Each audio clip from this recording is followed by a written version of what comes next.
That's what I'm trying to get better at, Cody. I feel it, dude. Dude, you were in the radio? You did radio? Yeah, so like I DJ'd for like a really popular strip club where I'm at, and we had our own block of radio show. Oh, So shit. every week I would go do the radio show. That's cool. Yeah, it was wild. Whoa. How long was that? I DJ'd from literally the day I graduated high school, so 18, Uh-huh. and then till I was 27, 28. Oh, shit. Yeah, It's like 10 years. yeah, it was wild. How are you right now? 33. 33. Yep. Okay, yeah, I knew we were close in age. So, Yeah. yeah, whoa. That wasn't that long ago. It Then. wasn't.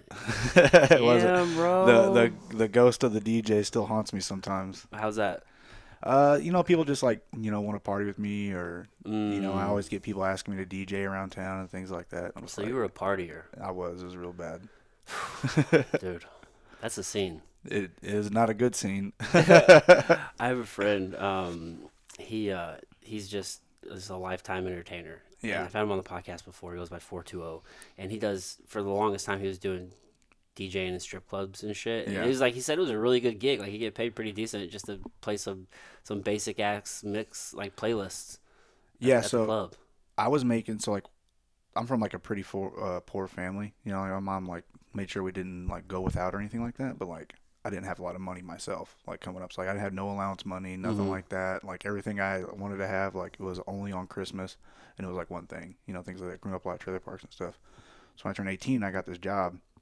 Like my first like big payday was like $200 in a night. And at the time I was like, holy shit, I just made $200. Yeah. Fuck yeah. So I just started, and that's right after the MMA gym I trained at closed. So like all I was doing judo and DJing all the time. Mm. And so like that money goes quick when you're 18. Bro, just blowing it. Yeah, that's 100%. And then like a couple years after that, I got a job in Alabama because like the company I worked for made like this big club, and I was making like $1,000 a night.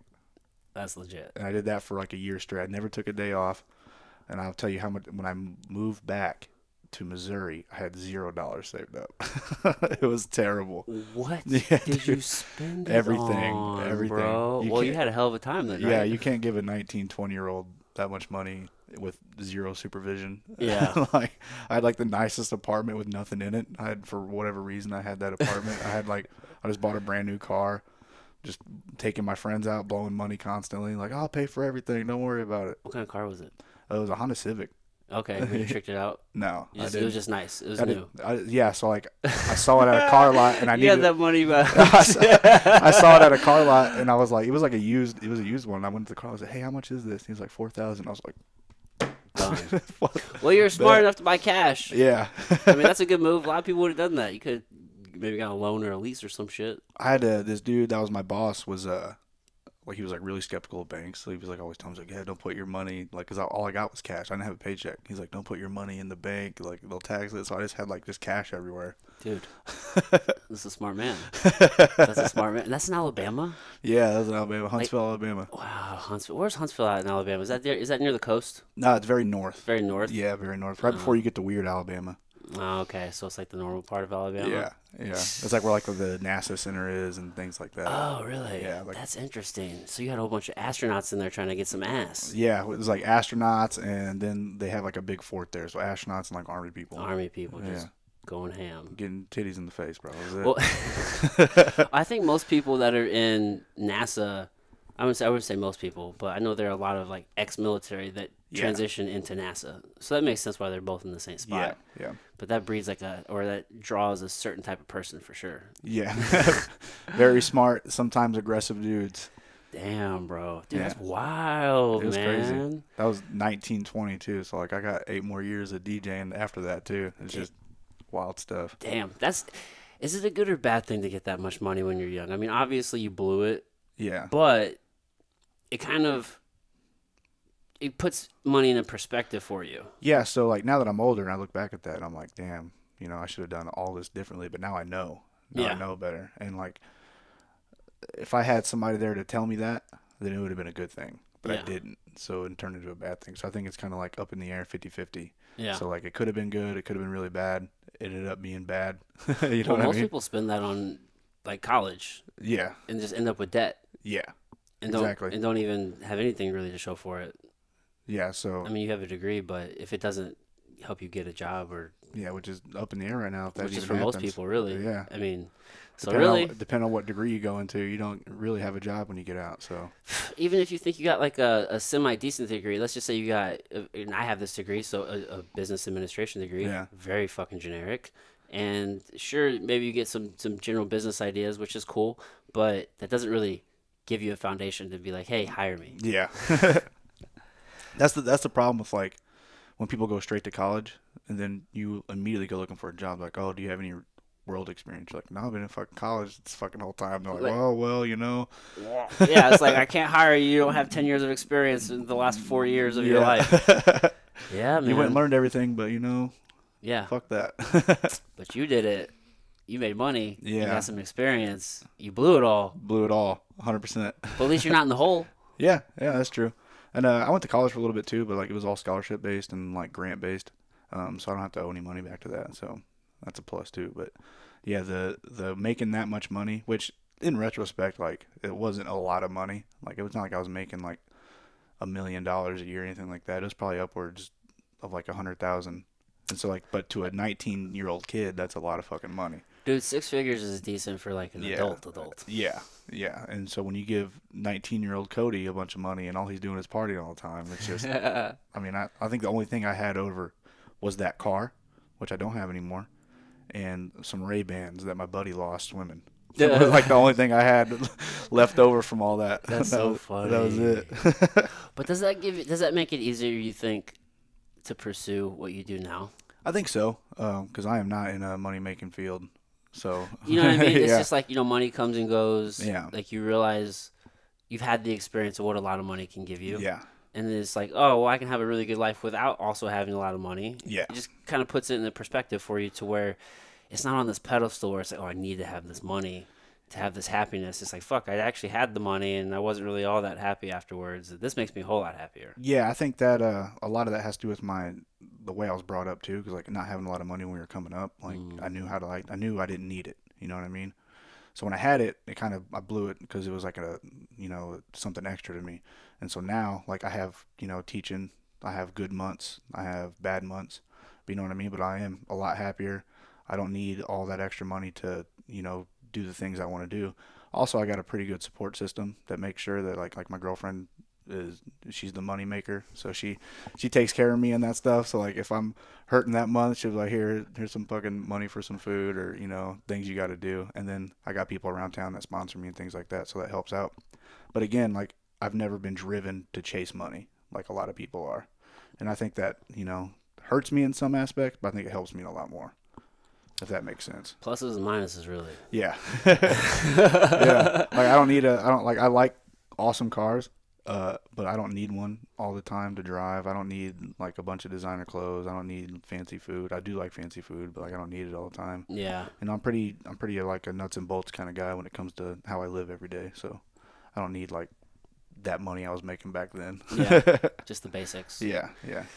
Oh man, yeah. Life's probably a whole lot different now, right? I mean, you're teaching full time. Yeah. Way different.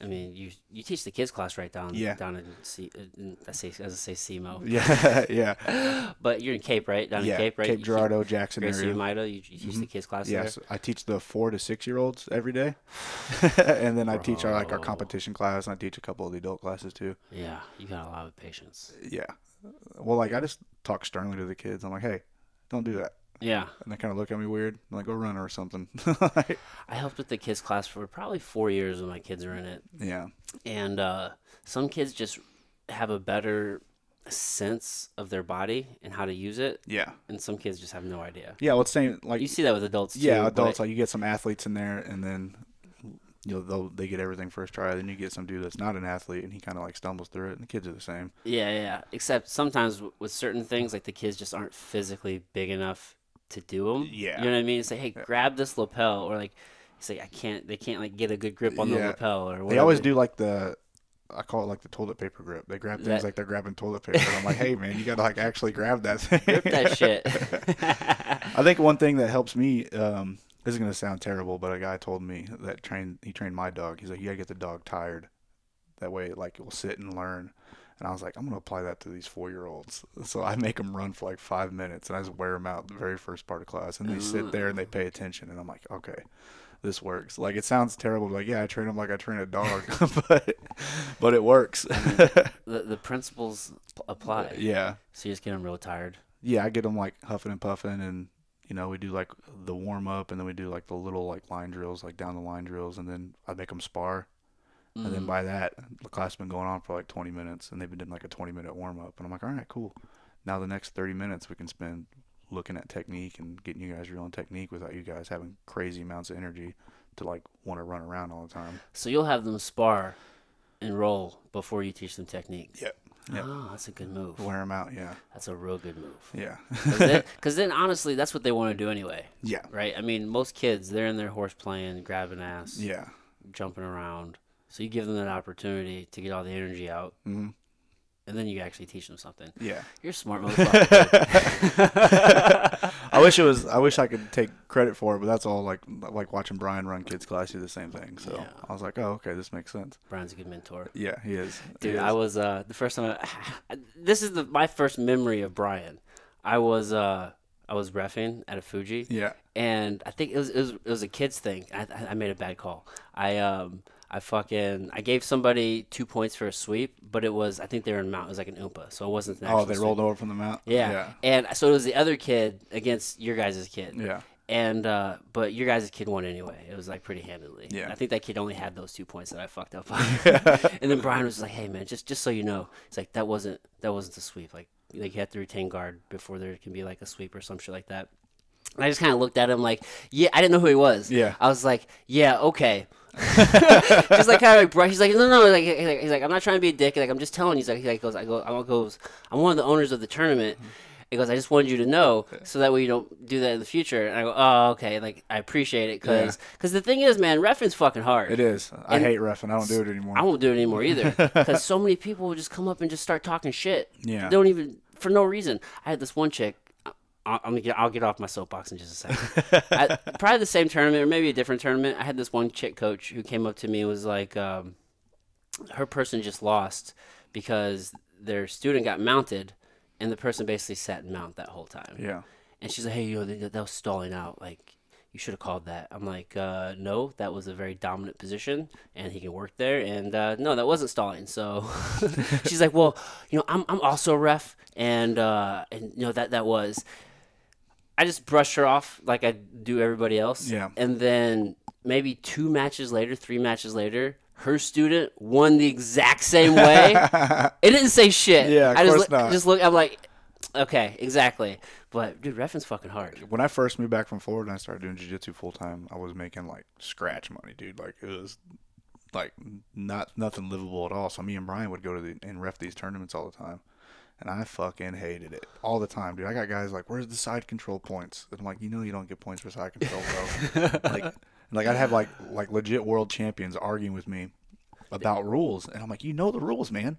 You know them. Yeah. You just want your guy to get points." But they'll use their position to try to trick you up. Yes, yeah. And I'm like, or I'll reffing kids, like you'll stop the arm bar when the arm is straight. Like, "Oh, my kid didn't tap." I'm like, yeah, because he's a dummy.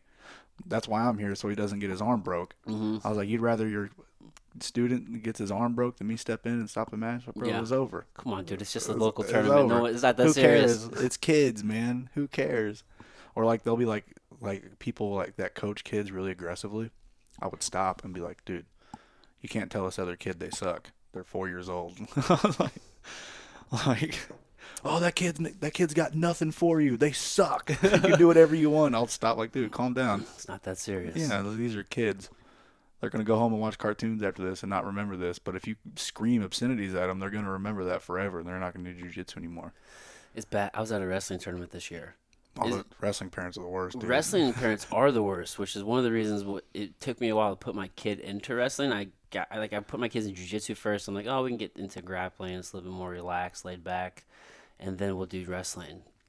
And honestly, this one wasn't super terrible compared to what I've seen in the past. Yeah.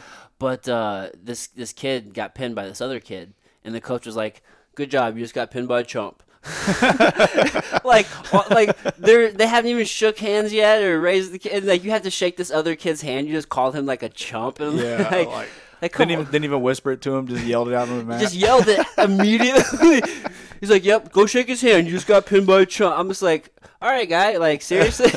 Well, what does that say about the kid that just got pinned? Exactly. You Like, got to come coach on, this man. kid now. Come on now. Like, why are we yelling this right now to the kids right there? Let's not be that big of a dick, but it could be worse. Yeah, Jordan Burroughs had a good post about that. Like, it got viral not that long ago. I don't know when he actually posted it, but it said something about, like, no college recruiters are watching your 7-year-old wrestle. Who cares? Yeah. And I was like, that's a fair point, dude. It's a great point. Yeah, you can put that across all sports for kids. Just let them have fun. That's why they're there. They think it's fun. And when you start doing things like that or forcing – I see it a lot in jiu-jitsu where parents force their kids to compete.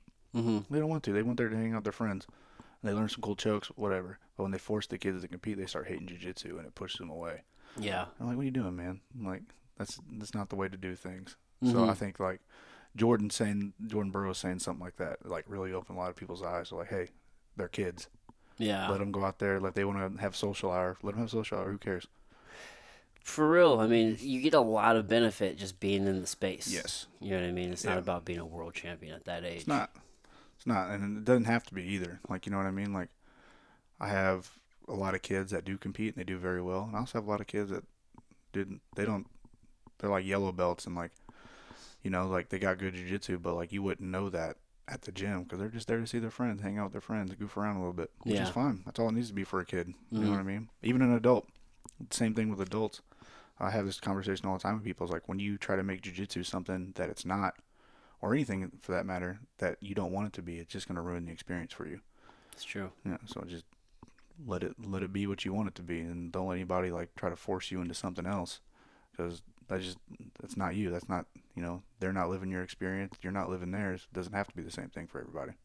So if you apply that to kids, you can apply that to adults, and then everybody just get along a lot better, I think. No more drama in the community? Yeah, well, I doubt that. That'd be nice though. Wouldn't it? That'd be great. Oh shit, that'd be really nice. Yeah. But my associate is better than yours, so I'm pretty lucky that we never have peace. I think Brian's like the only person in jiu-jitsu that everybody likes. Brian's a great guy. Yeah, everybody loves Brian. And, like, I told him that one day. He's like, no, not everybody likes me. I'm like, who doesn't? He goes, I don't know. I'm like, exactly. Well, we're all the bad guy in someone's story. Yeah, that's true. But fuck that guy. Yeah. Yeah. Like, shit, bro. I know a lot of people that don't like me, but, like, I'm like, well, I'm under Brian, so everybody likes Brian, so it evens out. It works out. I can be the bad guy for Brian. That works. Did you start under Brian? Yeah. So I started jiu-jitsu when I was 23, 24. I had just gotten I was right before I got my black belt in judo. And Brian moved down to Cape to open a gym, and I just walked in first day. It worked out for you. Yeah, ended up working out pretty good. Because you're a judo guy before that. Yep. Did you wrestle in high school? No, I did not. I tried to. They wouldn't let me. Really? Yeah, so I told my, like I'd been doing really good in judo, like coming up, and the wrestling coach was my PE teacher, and he's like, hey, man, I want you to go out for wrestling. You know, I've seen your judo matches and stuff. Like, all right, cool. So I went like the first day, and I had to leave early because judo started at 5:30 and wrestling practice went to 6. And I was like, hey, I got to go. And he was like, what do you mean you got to go? I was like, I got judo practice, man. Like, right now. It's 2 times a week. I got to leave early. He's like, you can't leave early. And I'm like, well, dude, one of these is not going to work. So I just told him, I was like, if I can't leave early, I'm not going to wrestle. I'm just going to keep doing judo. Which, good idea, bad idea. I could have not done judo the other day, I guess, but it worked out for me in the long run. Yeah, I mean, it could have been worse. Yeah, it could have been worse. One had to give, and you chose wrestling, or you chose judo over wrestling. Yeah, which, you know, like my judo coach had a big impact on my life, so I feel like I made the right choice. Yeah. I still wish that coach would have let me wrestle because I could have used it. Yeah. Well, yeah, I get both sides of that. In the sense of, all right, if you're leaving early, you're still doing something, which is going to help with wrestling. Yeah. Maybe. I don't know how much it transfers over, to be honest with you. There's a lot of stuff that does, especially like the style I do. I do a lot of foot sweeps and like body grabs and things like that. So I didn't really do a lot of like crazy big throws with the gi just because I wasn't an explosive kid. So I had to like do more tricky stuff. So that still carries over for me. I do like foot sweeps and things like that. But all the other stuff, like I think just mat time helps. You know what I mean? Yeah. Especially at a young age. And also, if I'm a head wrestling coach of a high school team, I'm like, no, you need to be here always. Yeah. Like, you're on the Like, team. You got to do all the team stuff. Like I got his point. It's like you probably know, like the last 30 minutes of a wrestling practice is probably the hardest. Very hard. So if I'm missing that, you're missing a very I'm important missing that part. like one There's a time lot of like week. team building during that time too. Yeah. So I get his standpoint of it. You know, I just I didn't want to quit judo. So. Yeah. Or I didn't want to do.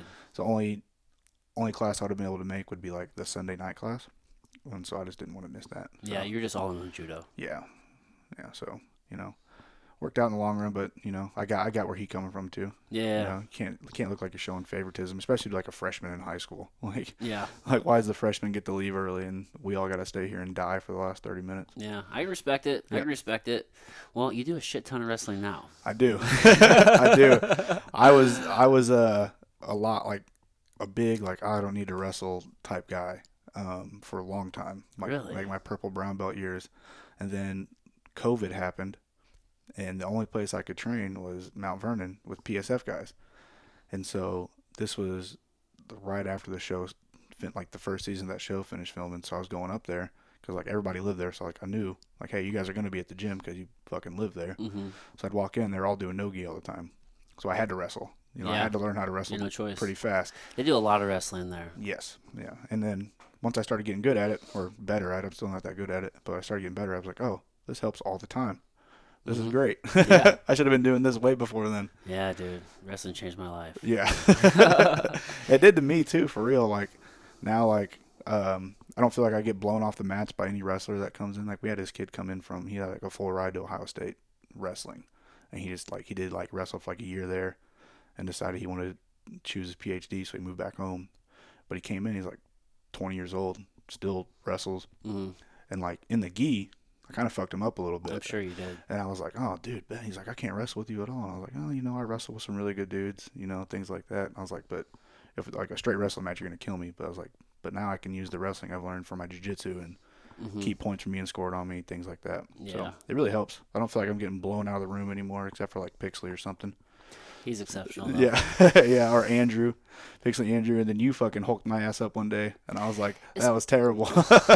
Dude, I think you caught me in a fucking guillotine one time. I didn't tap quick enough, and it fucked up my neck for like a week. Well, I'm sorry, man. No, it's not your fault. It's a lesson for me to always tap with a guillotine. It's never fucking worth it. Yeah. It's such a pussy ass joint, your neck. Yeah. When someone catches that shit, like, okay, yeah, I can probably fight through it, but if you strain all those muscles, they're such small muscles. Yeah, it's dude, so sucks. easy to strain. Anytime I ever have a serious neck issue, it's because it's like, why did I not tap sooner? It's just stupid shit. But it's hard to wrestle up there on those mats. I think the week before that, you got double unders on me and chucked me up on your shoulder and just took me down. I was like, man, I feel like a baby now. I might have. I was up there a lot last summer. Yeah, dude, you just like chucked me up in the air and like caught me and put me down. I was like, fuck. I was like, hell yeah, dude. That's funny, dude.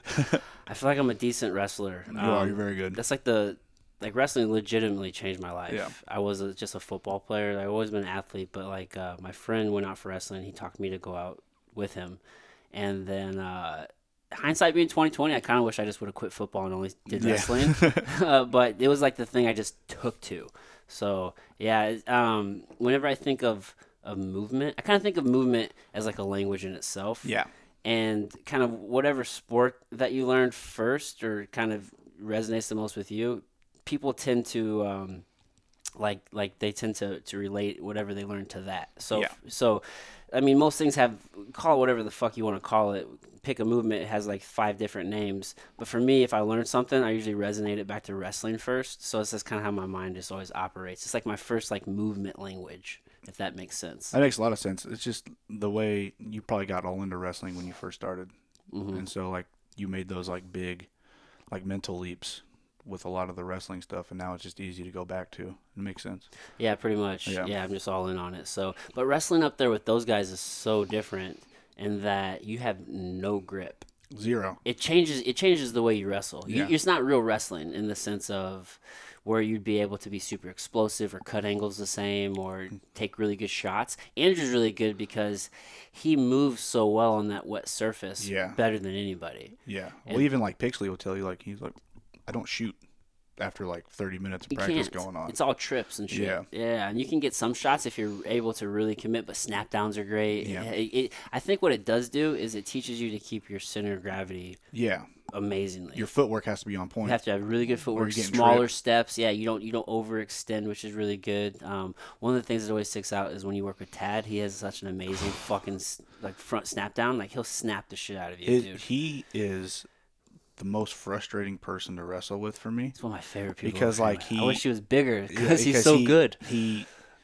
He doesn't like outright fuck me up like Andrew or Pixley does. Mm-hmm. You know what I mean? But his footwork is so fast and his hand fighting is so good that he just immediately puts you like into like I get kind of confused at what he's doing, and I get like I kind of start backing up a little bit, and then that's where he starts taking advantage of it, and it's just he's so quick with everything, and like he just gets me second guessing myself, and I'm like, fuck, dude, just go out there and fucking try to take him down, and then like I get out there.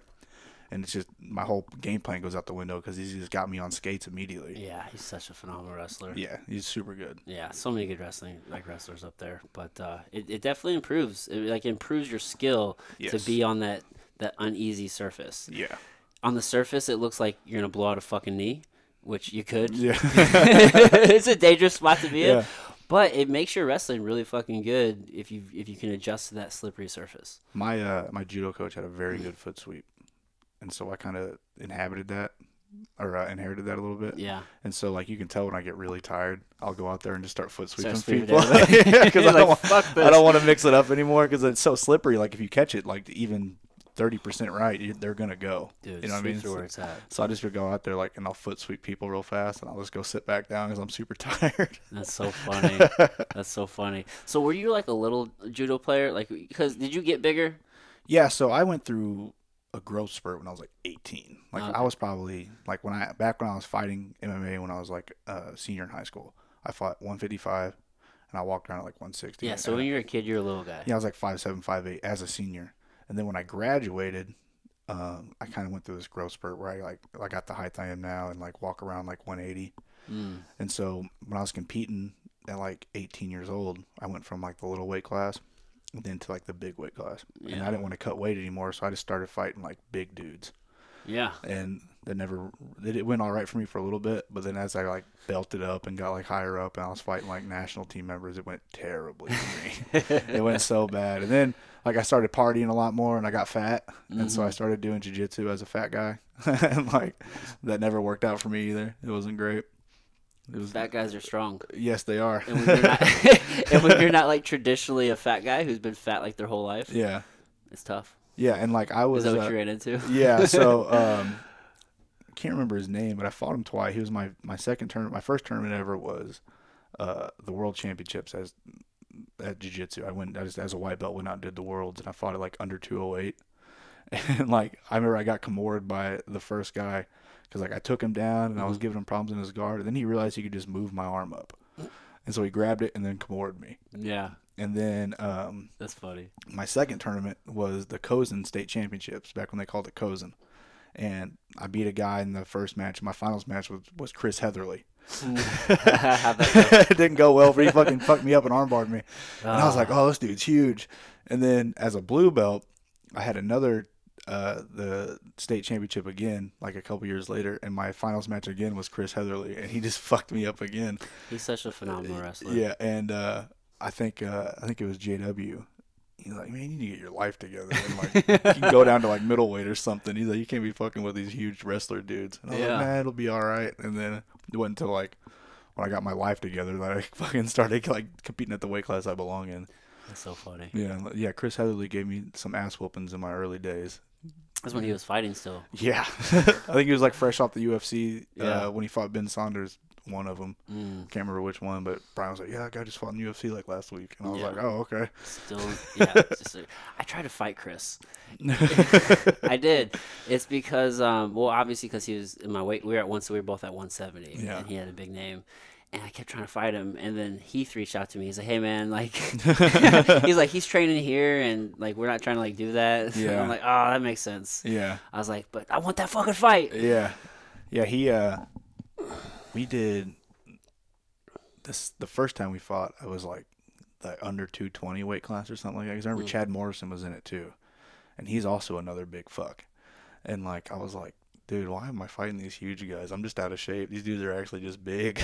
Yeah, but he's like a really good athlete. Yeah. He like Yeah. Chris is. Yeah. He's super good. That's the issue with heavyweights. You don't know what you're gonna run into. You could run into a heavyweight who's just super athletic and strong and can move, or you can run into just like a sloppy Yeah, heavyweight. and like they never look that way either. Like even like a guy that's like tall and jacked and a heavyweight, he could still be a bad athlete. Yeah, He's just strong. he's just strong Or and you big. get like a Daniel Cormier type guy, where you're like, It's oh, I'm true. gonna kill this dude, and then he's just the best athlete in the room. You just don't even know it, Yeah, and it's terrifying. yeah. I hate heavyweight. But you're a middleweight now, though, right? Yeah, middleweight now. Middleweight now. I might make the permanent switch to middle heavy. I haven't decided yet, just because like I didn't start lifting until 2 years ago. Mm-hmm.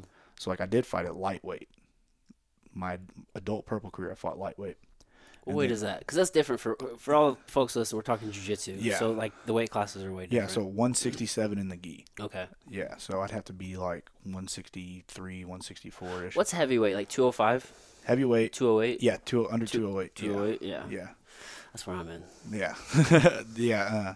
And so my last year I did worlds at lightweight, and it was a horrible cut for me. And I ended up losing to Samuel the guy. And I was like, man, I'm just going to go to middle. I was like, fuck cutting weight. And so my first year at Masters, purple belt, I fought middle, and I just got fucking squeezed on by a guy. Like, I fucking, like, went to pull, landed in half guard, and he just held me there. I could not move. So you didn't feel like you were strong enough? I wasn't strong enough. No, I was still a little paper guy. And then so we have this guy, his name's Matt Jones. He's my strength coach now, but he just started jiu-jitsu, and he was like, man, let me get you in the gym. You know, help me in my jiu-jitsu, I'll help you your weightlifting. And then I started like getting bigger to where I was walking around at like 75. I didn't have to cut weight for middleweight. And then I got to like 187. And then I did the brown belt pans, and I just ragdolled everybody. I was like, oh, this is way better. Mm-hmm. This is the shit. I was like, this is cool as hell. And I won pans, and then I did really good. I got second at Master Worlds. And same thing, I just felt like just way stronger than everybody. And I was like, oh, okay. Weightlifting does make a difference. Mm-hmm. And then that guy just won worlds at blue belt, and same thing. Like he would just, like, oh, I'm gonna take you down. I'm gonna pass your half guard in the mount. You're not gonna move.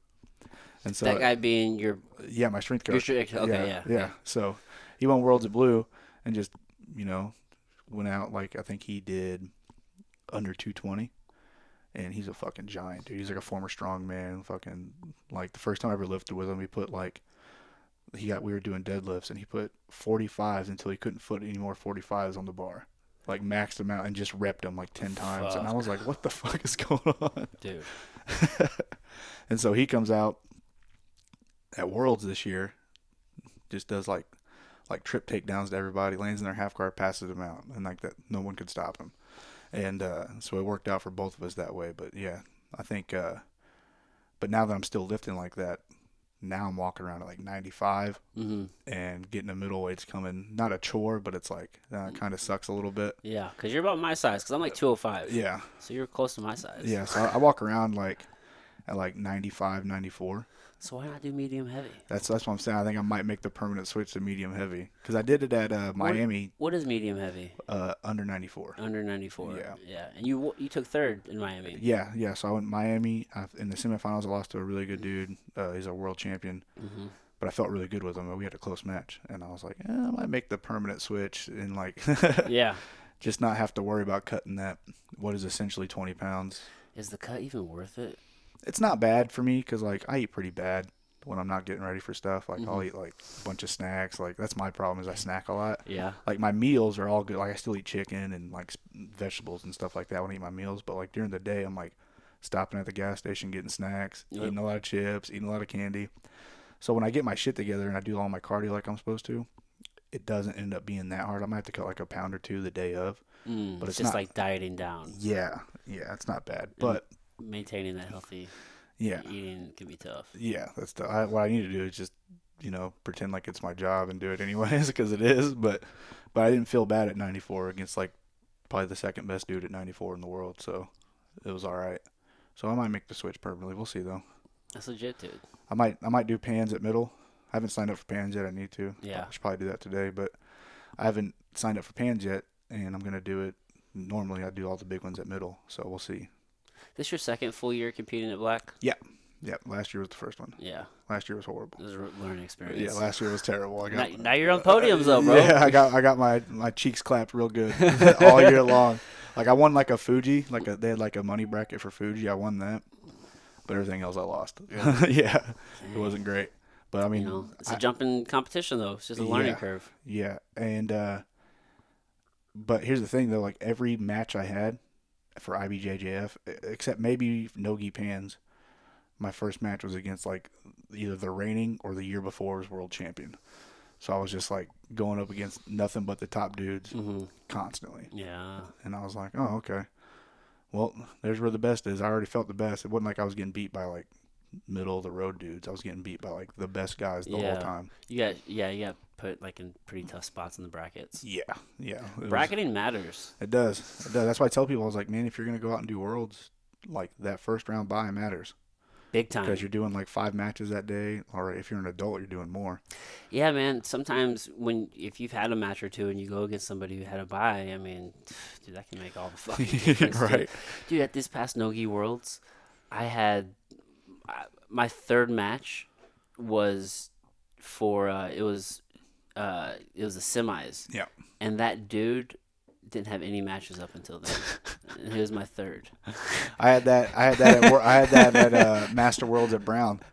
My semifinal guy hadn't had a match all day long. I'm like, what the fuck is this? But it's just, these are the breaks. Yeah, man. He was adamant that it didn't help him at all. But I was like, dude, I had 2 barn burners before this. This sucked. Yeah, like I'm pretty tired right now. Yeah, I triangled him pretty quick, and we were talking after the match. He's like, yeah, like I shouldn't have warmed up as much. I don't think it helped me that much. I was like, bro, I'm telling you right now, if I didn't triangle you when I did, I would have melted, and that would have been it. That would have been over for me, dude. I had my first match was a really hard match, and my second match was not as hard, but like still kind of, they went like 4.5 minutes, 5 minutes. Yeah. I finally got to finish, but I was like, dude, I'm wore out. Like, I was out here, I saw the bracket, I was like, this is this dude's first fucking match. I was like, what the fuck? Yeah, that's a shitty situation to be in, but yeah, it happens all the time. It does, all the time. Par for the course with IBJJF, my friend. Dude, fuckery. Speaking of the fuckery, so the dude I fought in the semifinals in Miami was an hour late, and then I knew the mat coordinator, and he's like, yeah, I'm going to DQ him after 20 minutes. I was like, all right, cool. So 20 minutes goes by, he goes to DQ him, and the head ref comes over and tells him not to. And I was like, all right, he must be here.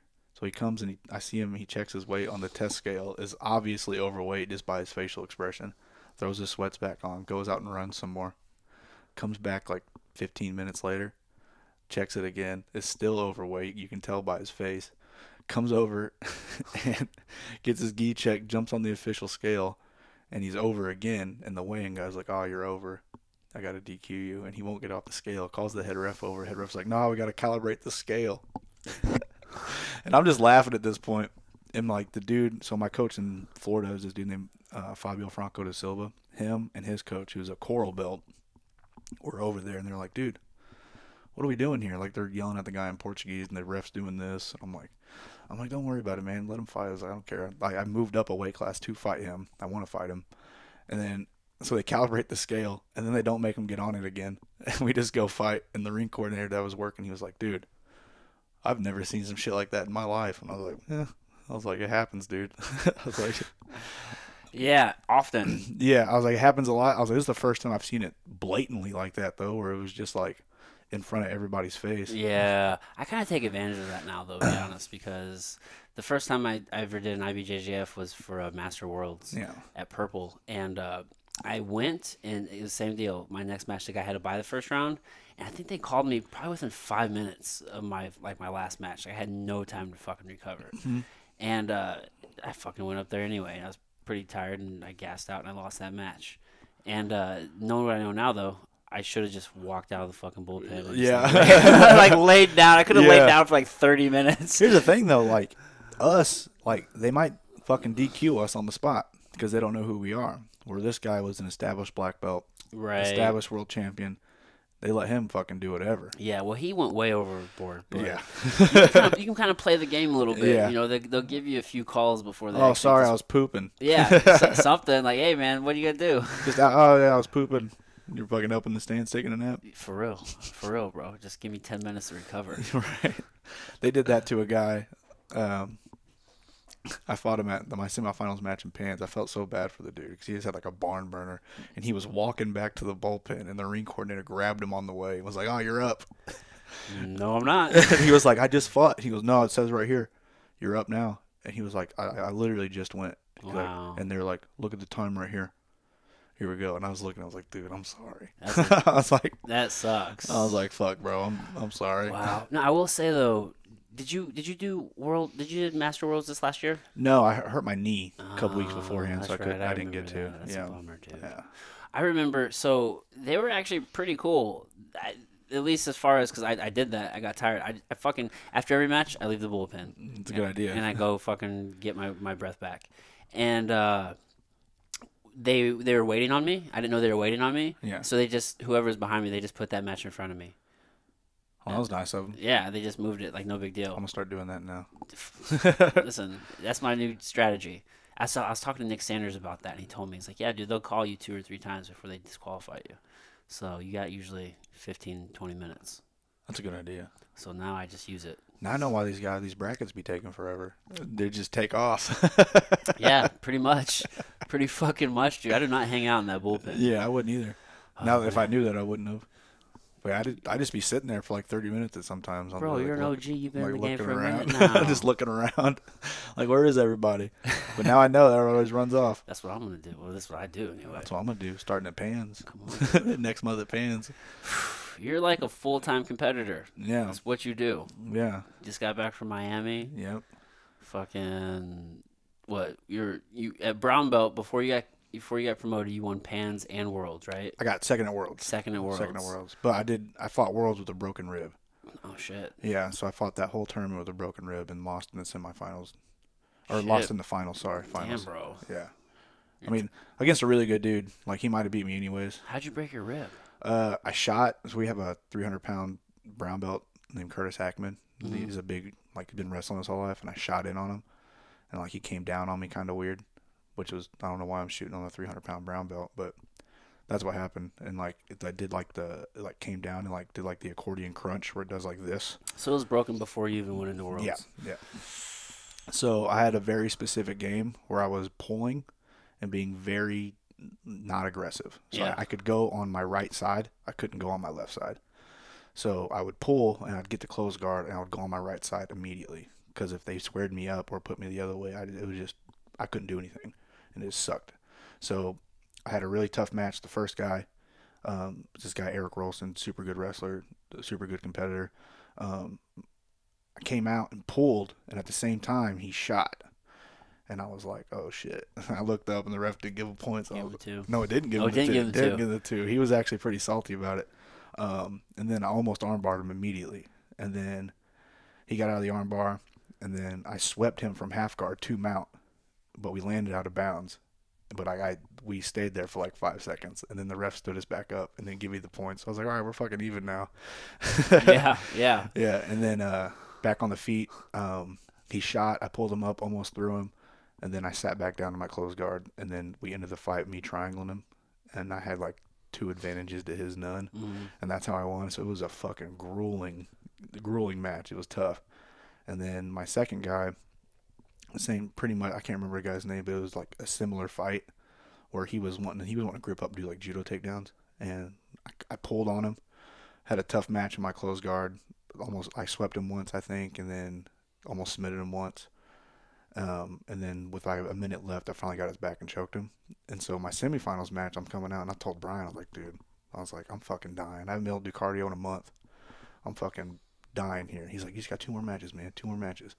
I was like, this dude hadn't fucking fought yet. I was like, this dude's about to come out and put it on me. So luckily, I went out and pulled. I got a clean pull on him, and he stood up and was passing my guard and just landed in the triangle. And I was like, fuck yes. It's like I usually don't show emotions after I usually don't show emotions after I win, but like I stood up and I was like, fuck yes. Like I was so excited because like I finally got a quick match out of the way, you know. And then I fought this dude, Edelson Nascimento. He's one of Lucas Lepri's assistant coaches. super good. Okay. And I was watching his matches beforehand, and he wasn't doing anything crazy. Like, he wasn't blowing guys out. He was just barely beating them, but he didn't make any mistakes. So I told Brian, and Brian was like, I might have you try takedowns. Like, bro, I don't think I can't do takedowns. Like, I can't, like, I went for a throw earlier, and I shouldn't have done that because it fucking hurt. I was like, I can't land. So I went and pulled, and he had watched all my matches from pans. So he saw how I pulled, and he went opposite knee up and took me to my left side. So I immediately lifted him with my half guard sweep together. I lifted him, had him up in the air, and my rib gave out again, and I sat him back down, and he sat there, did not fucking move the whole time. And then with like 30 seconds left, Brian was like, you got to try something or else he's going to win the decision. And I tried to like just blow up out of it. He ended up getting my back and winning that way.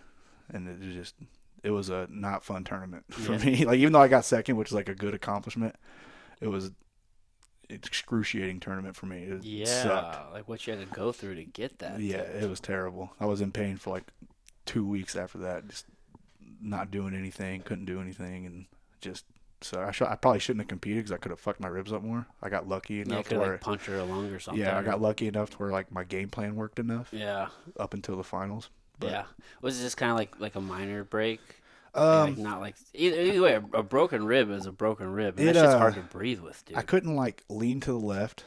I couldn't sit up to the left. I could stay to my right a little bit. If I stayed on my side, it was I didn't feel it as bad. But like big deep breaths hurt.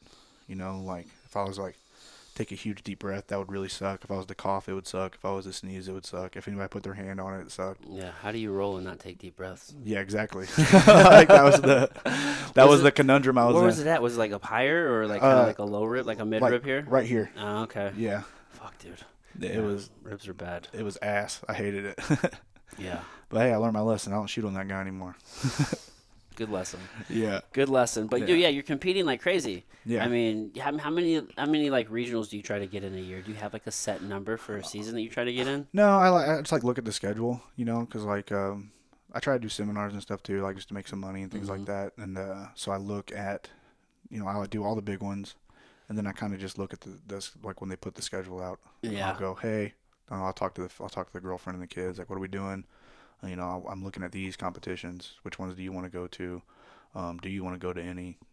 Is this getting in the way of things? Yeah. And I kind of just plan it out like that. Kind of like, when is it? Where is it? What's going on? Yeah. So the shitty thing about this year is that like all the close ones I can't go to because I had like things going on.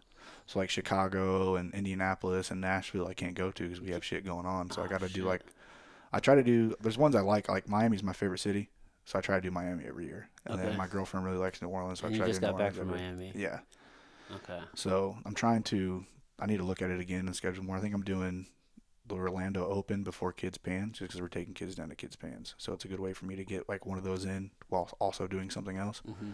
So I just kind of look at the schedule and plan it out like that. Yeah.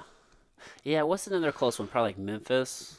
When they had Memphis last year. Yeah, I don't even know what's been released. Honestly, I'm so out the loop. I haven't Yeah. even like paying attention to what's been getting like released as of late. I haven't seen anything from Memphis, but I'm thinking like what cities that they have them in that are close. So Indianapolis is this weekend, but Okay. I'm cornering fighters, so I can't go. Mm-hmm. And then Chicago is coming up, but I think I'm going to Hawaii with a guy to teach. Don't they usually do Chicago twice? Yeah.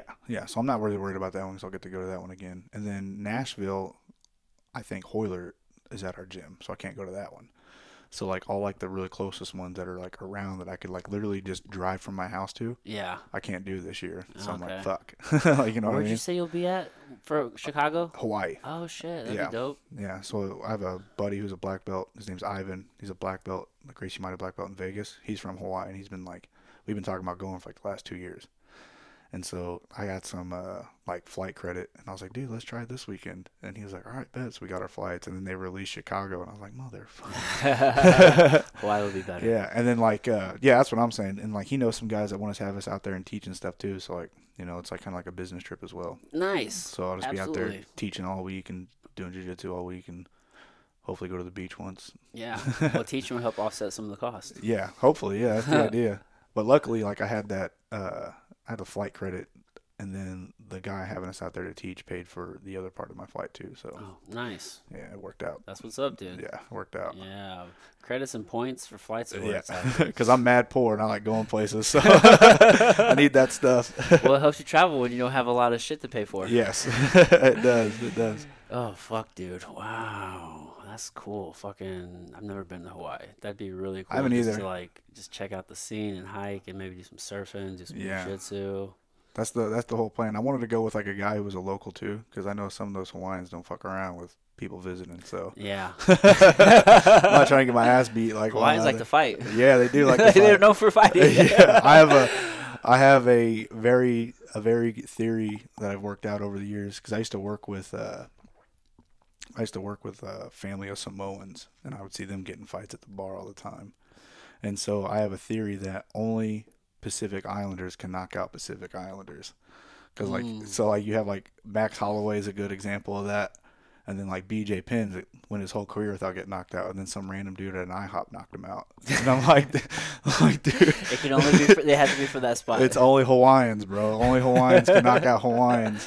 That's so funny. Yeah, or maybe like a similar place. You have to be like from New Zealand or yeah, like Polynesian or something. Yeah, that's it. Only Polynesians can knock out Polynesians. Yeah. I don't want to fight those guys. I want to fight Russians. Those are the two people I want to avoid getting into Some people are just with. hard people. Yeah. Harder than others. Yeah, and I get why Hawaiians be pissed off at people. I mean, we subjugated their fucking country into statehood and took all that shit over, so I'd be pissed off too. Yeah. So I wanted to go out there with a local and, not like do some shit that's going to piss people off just by not knowing. So that's got to be tough to be Hawaiian. Bro, it fucking probably is. Like, for real, when you think about the land got taken over, right? Like you just said, it's subjected to statehood. But then now, when you look at the reality, like all the people who are like from there can't even afford to live there, or they can't even afford to live like in the best properties. Yeah, they all got pushed to like the centers of the island and like shitty ass spots. All that beachfront property gets bought up and sold, and then like they can't. And like people try to like make like private beaches down there and stuff, and people are like, "What the fuck you doing? They ain't a private beach, bro. Like we've been coming here our whole life." Yeah. So what is this? Yeah. Dude, that's gotta be tough, dude. That pissed me off too. I'd probably punch everybody I saw. Yeah. The world is crazy. Yeah. There's a lot of unfairness. There is. It's like why does it have to be so? Is what blows me away is stuff like that where if you just took it at the face value, just at the surface, like what about that makes sense? Or like is like who looked at that and was like, yeah, this is cool. Like let's just fuck over all these people. Yeah. I mean, somebody did. Yeah. And then we just accept it, and it's just so weird to me. The dollar sign behind the idea is what made it okay for people in their heads. Money, baby. Yeah. Money. Yeah. Shit, dude. Well, that's not why I do jiu-jitsu. No, fuck no. I'm never gonna probably be able to buy like a beachfront property just teaching jiu-jitsu. I shouldn't say never. Some people can. Hoyler can. Hoyler's got one. Dude, how cool was it? You just took his 10-day course. Yeah. How was that?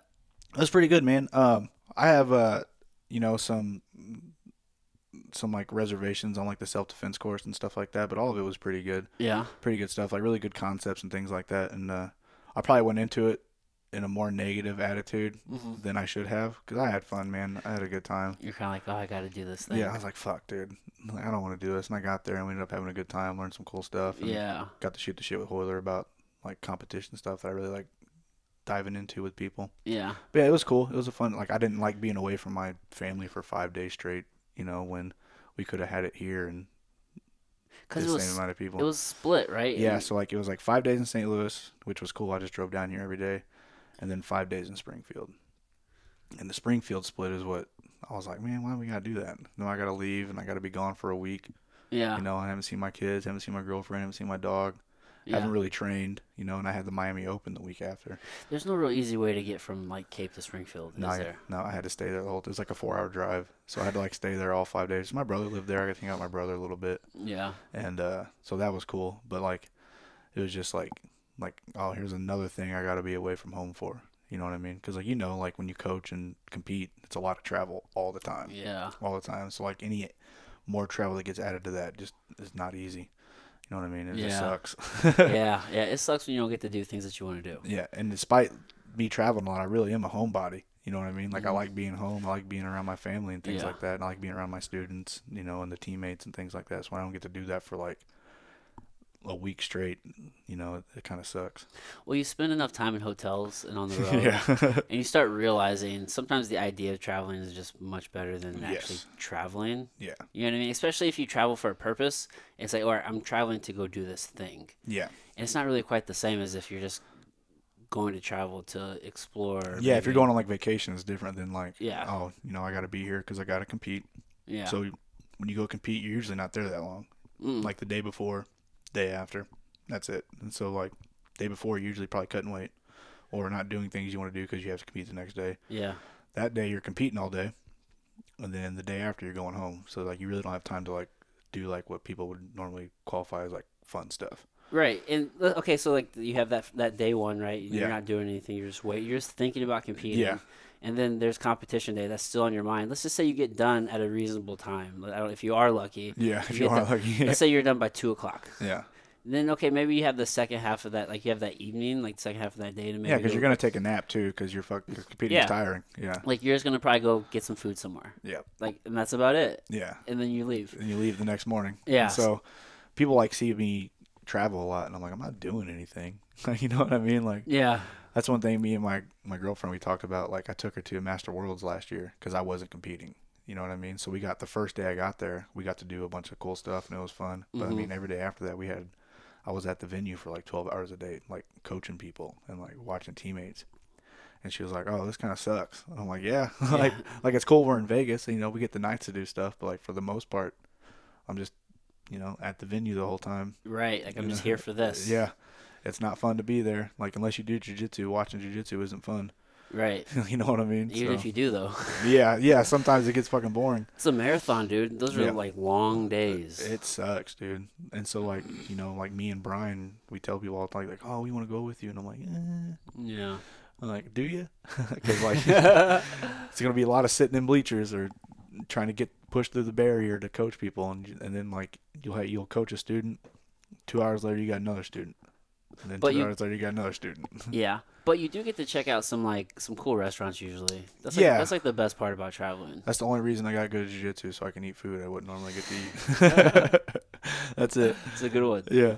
I just eat In-N-Out Burger when I go to Vegas. That's the only thing I eat that's chain restaurant-wise. Really. Yeah, I love In-N-Out Burger. That's your shit. Yeah, but other than that, I'm always trying to go to some, like, crazy hole in the wall. I'm not in love with In-N-Out Burger. What are you doing, man? You got to change that. I think maybe it got hyped up too much to me. I think that's what it was because I just had such. I don't usually go into things with expectations because expectations usually like lead to a letdown. So I'm like, but I heard such good things about In-N-Out Burger, Build it up in your head too much? dude. Every time I think that's what it was because every time I would go to like I'd see it, I would never go like whether it was where was it? It was in Vegas and then San Francisco and then even in Austin. I would never go in because the line was always too fucking long. Yeah. So I'm like, oh, this place has to be fucking amazing. And then I think I was in Austin, and I was like, all right, I'm not going to be near an In-N-Out Burger for at least another year. So like, Yeah. I got to fucking do this. So I fucking went in, I got it. It was good, but... For me, I like it a lot because, like, I can get, like, 2 burgers. I can get essentially 2 meals for, like, $10. Yeah. And it's, like, pretty good. And I'm like, fuck Yeah. yeah, dude. No, I wasn't anticipating it being as much of a fast food burger as it was. Yeah. Because as good as it sounds, or even some of the pictures make it look, I Yeah. thought maybe it was going to be just like a step up from a fast food Yeah. burger. You know what I'm saying? Yeah, it is a fast food It's burger. just a fast food burger. It's a fast food burger. It's a really good fast food burger. But no, Like- In-N-Out's cool. Anytime we go out to a team thing and like, hey, we're eating it, I'm like, In-N-Out. That's They're where like- it's at? And they're like, fuck you, we're not eating In-N-Out. So we end up going somewhere else. But yeah, I usually have a rule when I travel, like, no chain restaurants. Yes. Just because, like, same. I want to eat something where I don't fucking eat all the time. But the only one I break that for is In-N-Out. It's a regional chain restaurant, so Yeah. that's fair. Yeah. You know? Yeah. You know, I mean, I think for Nogi Worlds this last year, Jordan Dowdy and I, Yeah. we were in the airport together and we got some Whataburger. How was that? Was that good? I like Whataburger. Yeah, I've never had one. I would prefer it over In-N-Out. Let's not get crazy. Let's not get wild. Speak of blasphemy right now. Yeah. I like it. Their burgers are really big. Yeah. They kind of remind me of like a Sonic burger now that I think about it. Those are pretty good too. Sonics are okay. See, now we're getting fat guy mode. Now I'm talking like Listen, out of competition. Cody be eating fast food all the time. dude, I am a fat kid Yeah. at heart. I don't think people understand. Whenever I was a little kid, I was a little chunky. Yeah. Like most of my family was very obese growing up. Like we were like poor obese country people. I would have been the same, but I like skateboarded my whole life, so I was always active. But like, I mean, I'm talking like I'm skateboarding like 12 hours a day. I'll like bum a couple dollars off somebody and get like 3 McChickens Yeah. or like 3 McDoubles and eat the Yeah. shit out of those. Dude, Eat terribly. I didn't know I was a fat kid. And here's the thing. I wasn't like obese, especially compared to like today's kids. Yeah. But like for the time, I was definitely like, for example, in third grade, I was probably 110 pounds. Yeah. Like I was a big fucking kid. Like that's pretty obese. But I was always been super athletic. Like I didn't know I was fat. Yeah. Like I was always more athletic than all the other kids around me. Like I was faster than them. It was really weird. That was the same for me when I got older and I hit like my growth spurt, but I was still partying and eating like shit all the time. I kind of like ballooned up to like 210 pounds, but I was like, I didn't think I was fat.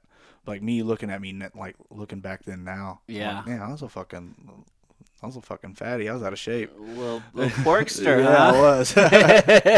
Like that's why like I played soccer like when I was like my early 20s a lot. Like I just got with a bunch of friends who played soccer all the time, and like I was like, oh, that's why that was so fucking hard. That's why I couldn't breathe. Yeah.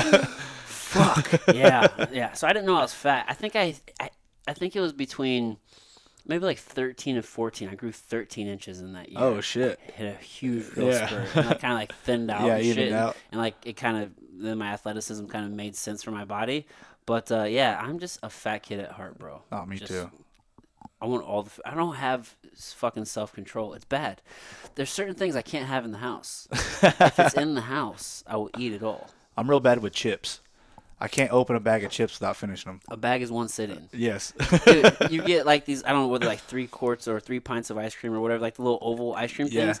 That's probably gone in 2 days, bro. Like I don't, it's bad. Like, Yeah, like I'm I the have same a way. serious issue. I can't turn it off. I get a real problem. It's not real, like unless I'm like in like tournament season, which I consider like the first like 3/4 of the year tournament season. Like I usually take off like Thanksgiving, Christmas to like, because who doesn't like fucking eating Thanksgiving? Yeah, and You then take, usually like- Worlds is done by that point. Yeah, you take Thanksgiving and Christmas away from me, I get pretty upset. But like, what'll happen is like trading so much that your fucking body hurts and it's hard to sleep. So I'll eat an edible before bedtime. If I eat that too early, I fucking start scounging around the kitchen and I'm fucking eating all the kids like lunch chips and shit like that. Like Yeah. last Friday, so my girlfriend bartends Friday nights and she came home and there was like fucking 7 empty bags of like lunch chips laying around. And she was like, "What are you doing?" And I'm like, "Well, I ate this one, but I didn't want that one to feel bad, so I ate that one. So I had to get one of each." Dude, this is how fucked up my mind is. I get a sense of accomplishment from finishing it. Yeah. It's if I look at it, I'm like, oh, there's just a little bit left in there. Like, let's just eat it. And then when it's gone, it's like, oh yeah, it's gone. Yeah, And I feel good about that. I get that because like I wasn't, like growing up kind of poor. Like there wasn't always like hella food around. So like I had to eat like the big sittings if I had them, and I always finish it. So I do the same thing, and it's like I have to tell myself like, hey, dude, you don't need a fucking giant plate of everything. Yeah, growing up, it was ingrained in me that like you don't waste food. Yes. Like you eat everything. Yeah, same. And I have a fucking issue with that. Like it feels weird to waste food. Like Yeah. like almost to like a negative. Yeah, it feels weird to put it like if I make a plate of something, and I'm like, oh, I put too much on here, I can't put it back. Like I have to eat it, or Yeah. else I feel like shit. I'm like, dude, what am I doing? Like, Yeah. I'm very similar situations. Yeah, for real, dude. And I not since we're talking about it now. Yeah, I think I now can credit that to growing up super Yeah. poor. Like I didn't realize that Yeah. that's why I was ingrained in me that way. Yeah. But it's because we're just poor, just backwoods. Like my grandma, like it was like a dirt road. Like she grew up, like I grew up. I was at my grandma's house a lot. It was like on a farm, not like an active farm to where she was like farming and all that Yeah. shit. But we had a whole bunch of animals and shit. And it was just dirt back road shit, dude. Yeah, same. Like I grew up in like a lot of my early years were spent in either Troy, Missouri, out like by like what they call Old Alexandria. Yeah. Yeah, out there in a trailer, or Lake Wapapello in a trailer. Where's that? I don't know. So Lake Wapapello it's like if you go south to Cape from here, Okay. it's a little more south. It's about 2 hours south of that, and there's like a huge. So you're close to the border there. Yeah, it's a down by huge. Joplin. Yeah, Nixa area. huge. So like not that side, it's like more like Jonesboro, I think. Okay. But there's a big old lake there that's just like super country, and like we Mhm. lived like 3 miles into the woods down a gravel road in this little trailer, and Yeah. like that's like where I grew up at and stuff. Yeah, man. And it's the same stuff. Yeah, it's the same shit, dude. Just not a lot. Just dirt Yeah, roads, small houses. Just yeah, dude. that's how people lived out I there, grew up dude. in hella trailer parks, dude. Really? Yeah, like there, and then like Moscow Mills. Okay. Like, living out there. You bounced around Missouri Yeah, quite a bit, yeah. dude. We moved around a lot when I was a kid. Yeah, I was in, you know where Potosi, Missouri is? Yeah. Yeah, that's where I grew up Yeah. until I moved to Jeff City. Yeah. And I was in Jeff City from like, I don't know, until I was like, from like 11, so like 99 until like 2006, and then I moved here. Yeah. So I didn't bounce around as much as you did, but yeah, it's the same shit everywhere you go. Yeah, I bounced around super heavy until like my high school. When I was in high school, we moved to Cape. Yeah. We lived in Cape a couple times before that, but that's where we ended up settling down. And then 1 year in high school, I lived like in Springfield, and that was it. But like That's an before interesting experience, right? before that, just bouncing around. Yeah, it was really weird. Like trying to like make friends and Yeah, yeah. Like you're always in a different spot. yeah, like I came up when I was a kid. Like MSN Messenger was very popular, so like that became like how I'd stayed in contact with my friends and Yeah, stuff like it's like that. the early years. Yeah, Yeah, dude. back in the day, LimeWire and MSN Messenger. You still keep up with friends from like back in the day when you were a kid? A couple of them. I have my best friend Jeff is a guy I went to high school with, and then I have a couple guys that we don't really hang out anymore. Our kind of lives just kind of took us different places, but like I still reach out to them every now and then, like, hey, how you doing? Or I'll shoot the shit about like their favorite football team or something. Like I'll just message them, like, hey, your team sucks. Why your team suck today or something like that. You know, just trying to like very, very like, you know, sporadically like keep in touch with them, make sure they're okay and stuff like that. But not too much, man. Not a lot of hanging out. Yeah, no, you're a good dude though. Yeah. I'm bad about keeping up with people. That's I'm why terrible. I'm like, terrible about it. I don't think I have any friends from high school anymore. Yeah. Like I had like so.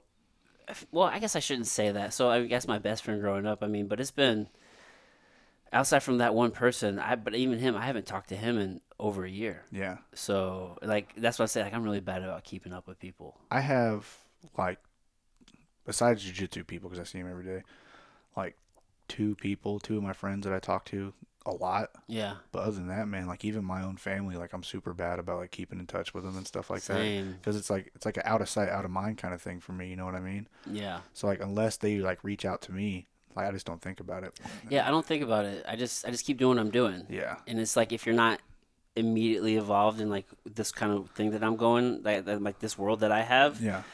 and I just don't think about it. It sounds like when I talk about it, like it makes me feel bad because it sounds shitty. Yeah. But like it's not like anything on purpose. I kind of feel like in my mind the way I look at it is that I know not everybody's this way, but I'm just like everybody kind of has their life and their world, and you just operate within that. Yeah. And it takes a lot of effort to kind of like go outside of that to like maintain this connection or to have this conversation with somebody just to do it. Yeah. My mom, she moved from Cape to that Lake Wapello place I was talking about like over the past, I want to say 2 years now. Mm-hmm.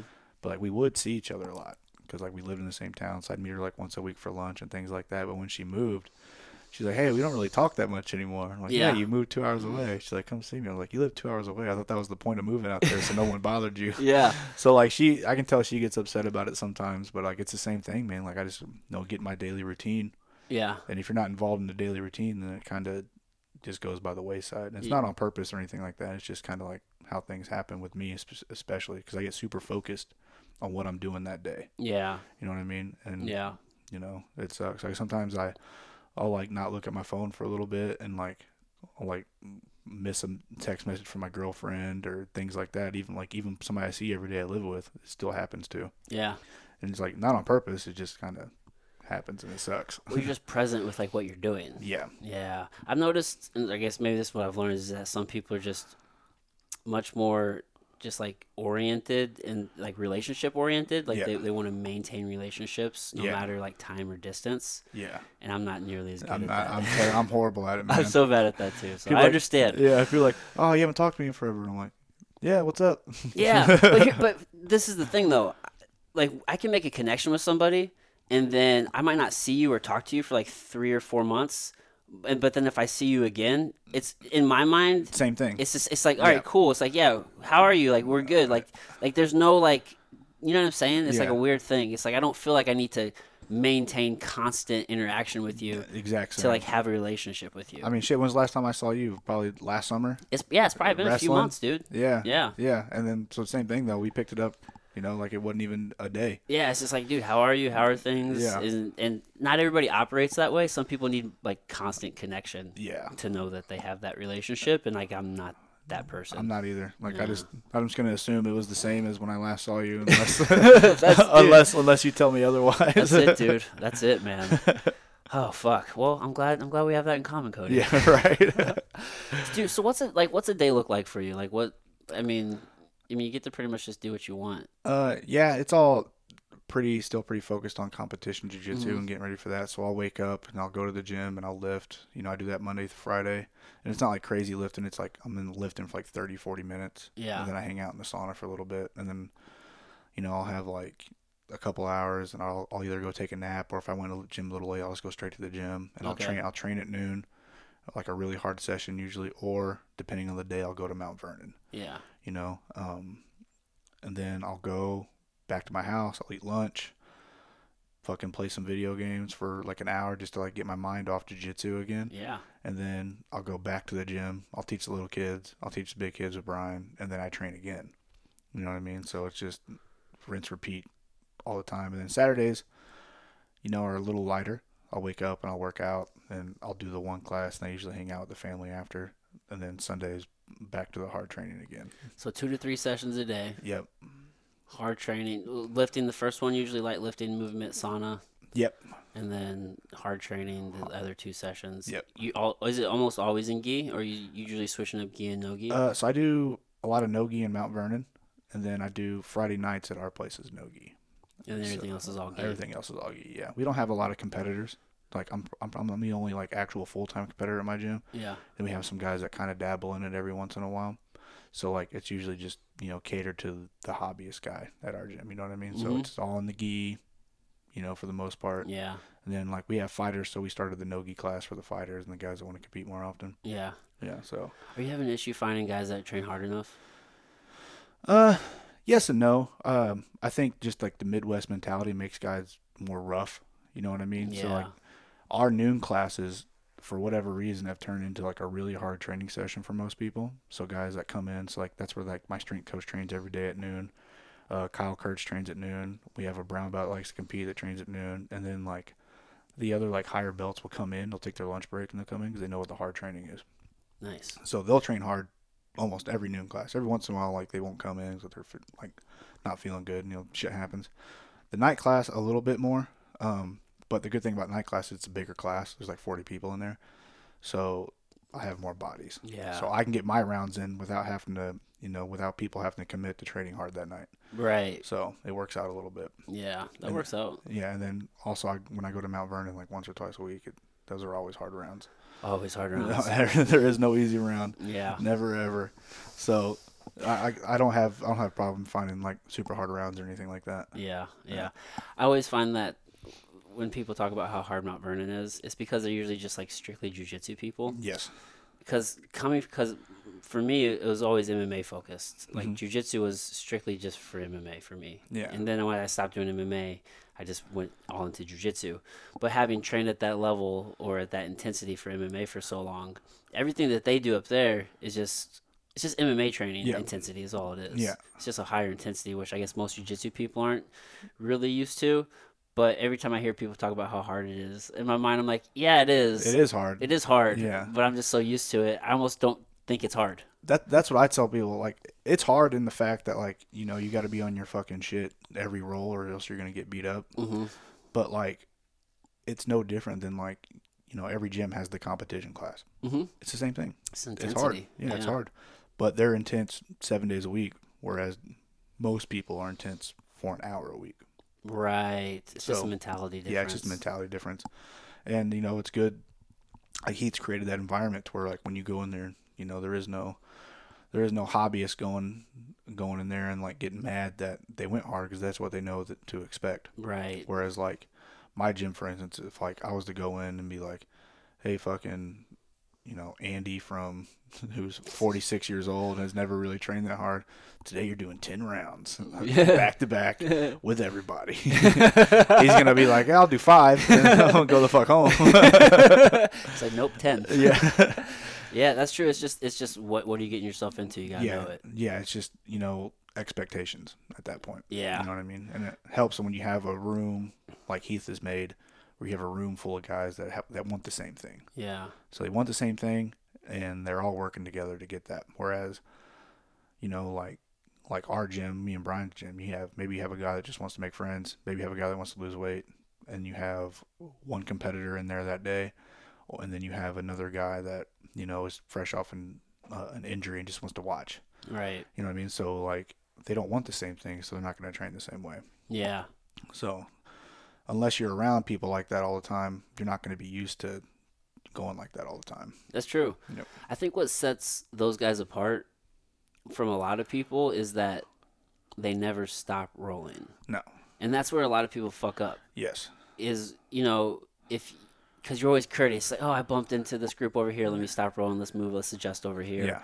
Or you'll start rolling off the mat and then you'll stop rolling, or you're almost like too conscious and too courteous. Everybody around you up there, they just roll and they don't ever stop. They don't care if they're rolling on top of you. They don't care who's by you. Yeah. If you fuck around and you slow down for half a second to try to adjust or be like, oh, this is happening over here. Oh, I'm landing on somebody. Who gives a fuck? You're gonna get submitted. You're gonna get put in a bad position or something. Yeah. It's like never stop rolling. Yeah, that and at that same situation, and then apply it to like somebody coming in to just work technique. It's not, they don't do that. Like they come in and work technique at like noon. Mm-hmm. But then, like, later on that night, they're rolling. It's not like a hobbyist guy who's like, oh, I'm not going to roll this week. Right. And you're like, why? Oh, no. I'm like, okay. People do that? They don't want to roll? Sometimes they do. Like, I'll have people come in and, like, they'll do, like, so, like, the way Brian runs it, so Brian's from, like, an Iowa wrestling background. So Brian runs his classes very similar to, like, a wrestling practice where we work one position and then we positional spar that position a lot. Mm-hmm. And that's part of class. And so what will happen is those guys will get like their 2 positional rounds in. Like, oh, today we're finishing the single leg. So everybody start the single leg, finish single leg, try not to get single legged. So they'll do that, and they're like, all right, that's enough training for me. I'm heading off. And I'm like, that was class, bro. Now we're training. Yeah. I was like, that was technique work. Now we're training. And they're right. like, nah, I rolled. And I was like, you didn't though. No, you didn't. All right, man, do what you want to do. That's cool. You got some situational goes in. Yeah. That's not the same. It sucks every now and then. Like, I'll have like a day where like I'm like, yeah, I'm training hard today, and I'll come in and it's like all new people. You know what I mean? But like, that's also on me to help those new people out and like get them to that point to where, you know, they can give me the hard rounds that I need them to and things like that. So it's a little give and take. You know, it's sometimes I like it.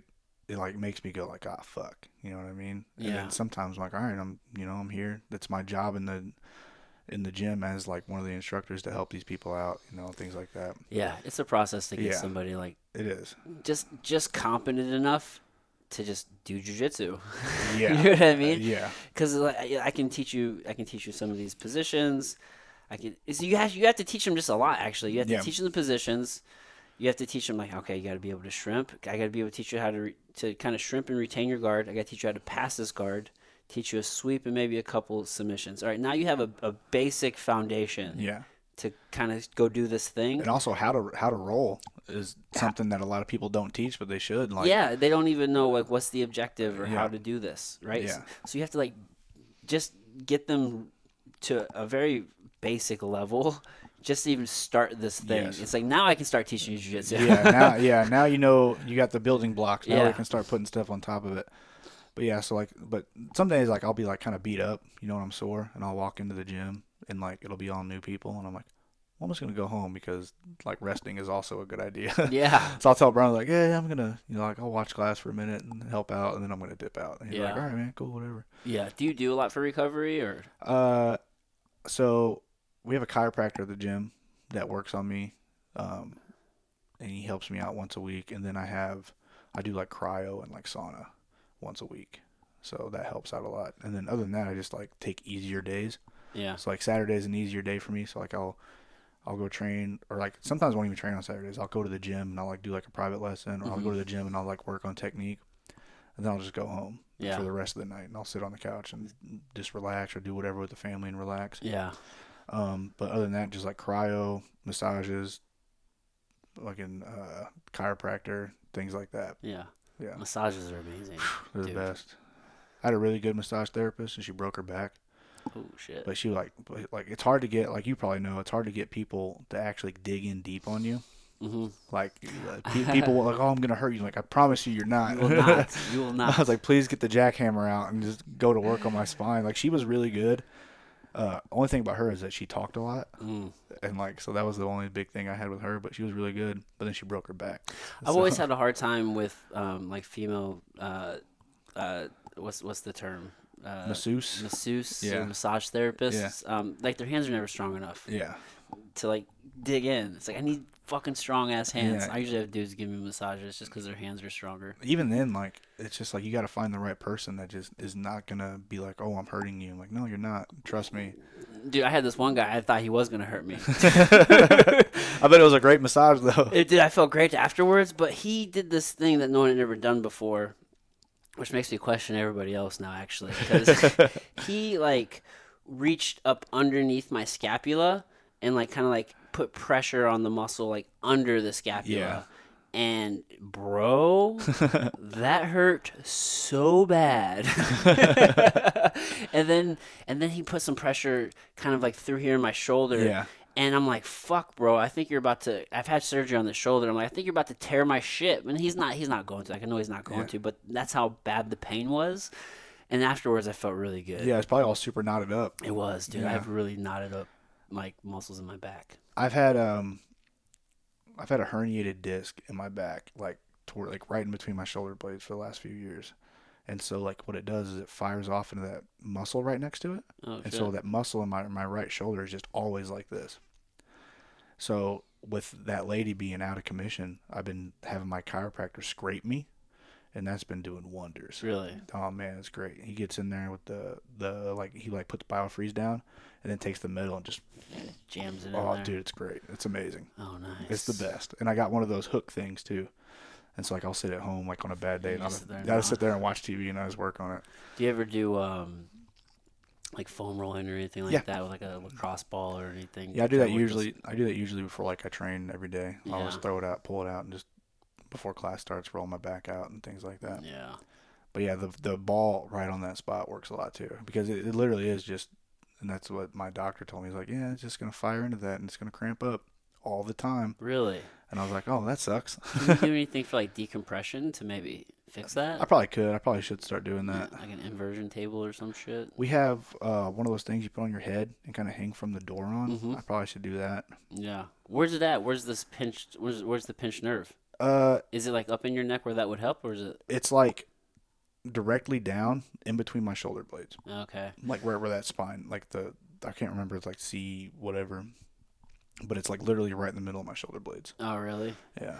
So what? Your cervical spine is like C1 through C7, I think, Yeah. is what it goes through. So probably one of those lower cervicals. Yeah, it's one of those lower ones. Okay. Yeah, okay. I was when I was a purple belt, I was training with this, like in Vegas. I was training with this black belt. He's like this young kid. He's like 20 something. He's really good. He's having a hard time with my guard, so he like picked me up and like went to stack me, but essentially power bombed me on my neck. Oh shit! And I was like, "Damn, dog, you could have just had the pass." Try to make you paralyzed. Dude. Yeah, dude. Like that night is when I really started feeling it. I thought I just had like a cramped muscle. You know, like it really hurt. And so I was like, I'll just get a massage when I get back to Missouri. And then the day I got back, I was training. Me and Tyler King were drilling something, and I went to go under his head with my arm. My arm just fell limp. Oh, shit. And my chiropractor does Jiu Jitsu, and he was there, and he was like, he was like, we should look at that. And I was like, I can't move my arm. Yeah, fuck, dude. Pinched nerves are no bueno. Yeah, so like he said there's like a pinched nerve up my shoulder blade too from the same thing. He said so like every time I go in there, he just like puts like extra work into those two spots, and it really helps. It's fucking wild, man. This sucks getting old. Yeah, it's terrible. Fucking. I think about that dude every day. Dude. Yeah, just power bombing me. I think about that kind of shit too. Like anytime I get hurt, I'll think about the moment. I'm like, if it wasn't for that one moment, like why did I, like, why did I go do that roll? Or like why didn't I tap there? Or whatever the case. It's like fuck. Why did this dude have to be a douchebag and Yeah, he stack fucking you up? literally like picked me up off the ground and then it's like all body weight down Right. into the stack. And that was with a purpose. Yes. Like why else would you pick somebody up? Yeah. Like I don't know if he like meant to do it like that, but he definitely picked me up. Well, I'm saying he meant to do it. He's being a dick. Yeah, right. I don't know him. Yeah, Fuck but dude. it was wild, man. I was like, oh, like I literally thought like it was just like a pulled muscle, so I like was like rubbing it in Vegas, and like it was just never getting better, and I was like, oh, I need to see somebody. Yeah, that shit sucks. Yeah, and then it turns out it was my fucking spine. Yeah, body just breaks down, dude. Yeah, it sucks. It sucks getting old. Yeah, and doing a hard sport while you're at it. Just getting beat up. Yeah. Why'd your body hurt? Oh, that's my job. It's gonna hurt regardless, though. Really. Yes. I mean, if you don't do anything, you're just gonna be a fat slob who Yeah. hurts anyway. Yeah, I was listening to Bisping on Joe Rogan on the way down here, and that's what he talked about. He was like, there's nothing you can do about it. Your body's gonna go through some shit.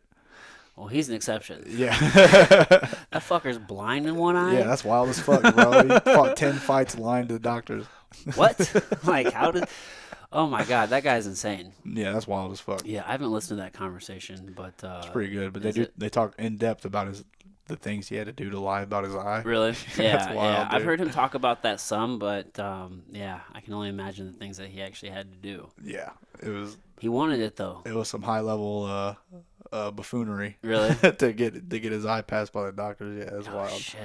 I'm gonna have to listen to it. It's good. I'm gonna have to listen to it. I Rogan's- don't listen to Rogan all that much, but like usually when the fighters are on or the jiu-jitsu guys are on, I'll take a listen to it. Really? Those are the guys I always skip. Just being honest, dude. Like those guys, comedians, I usually skip them.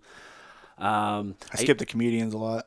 Yeah, some comedians I'll listen to just because they'll offer some actually pretty insightful shit. Yeah. But I usually listen to just a lot of the things I can learn from. A lot of the health and wellness guys. Yeah, I listen to a lot of those guys too. A lot of the doctors.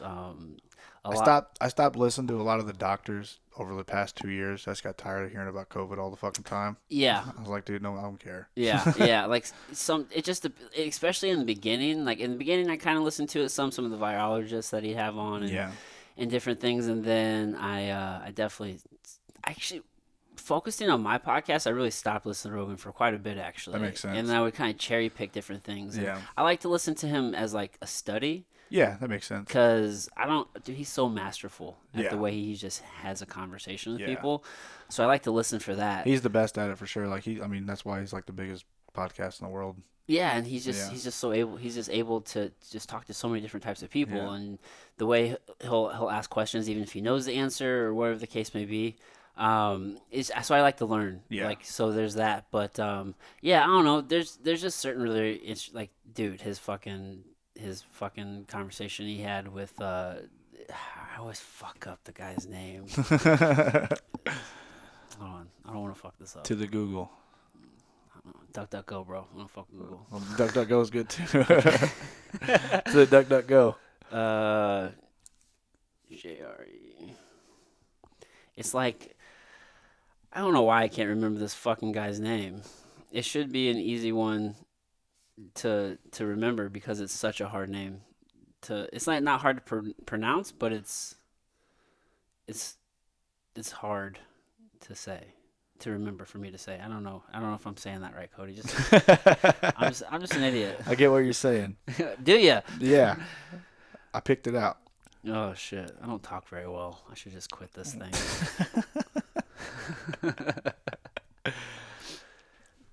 Podcasts. What was the subject on?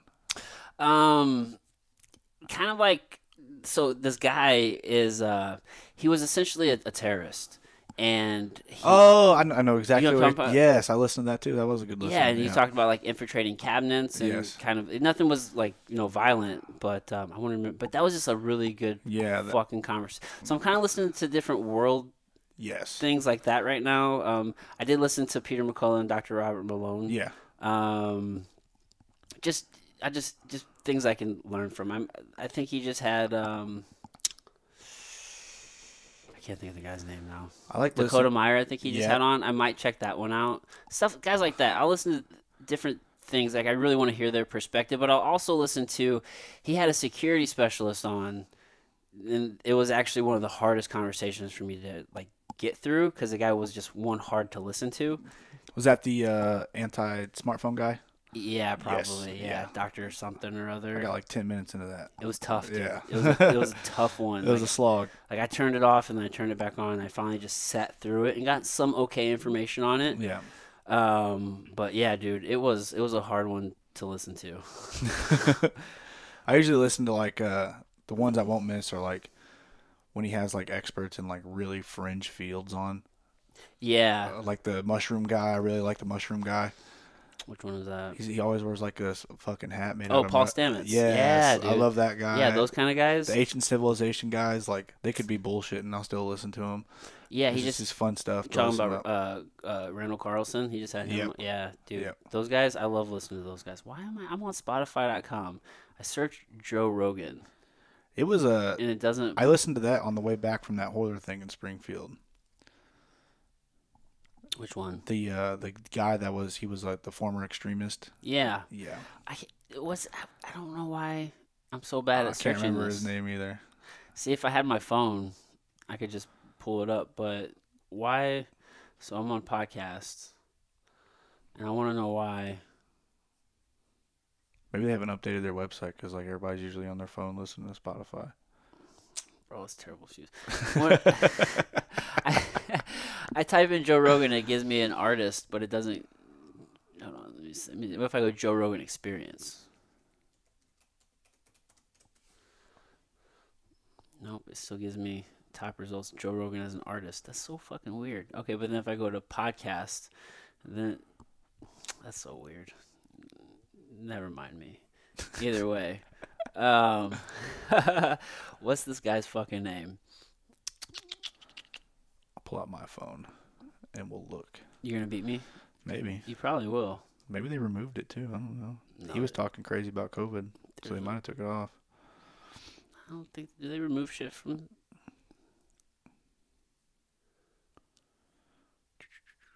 Hello, friends. Majid Nawaz. Yeah, you're way faster than me. Why am? Oh yeah, here it is. Majid Nawaz. Yeah, here. Yeah, that was a fucking great one. Yeah, that was really good.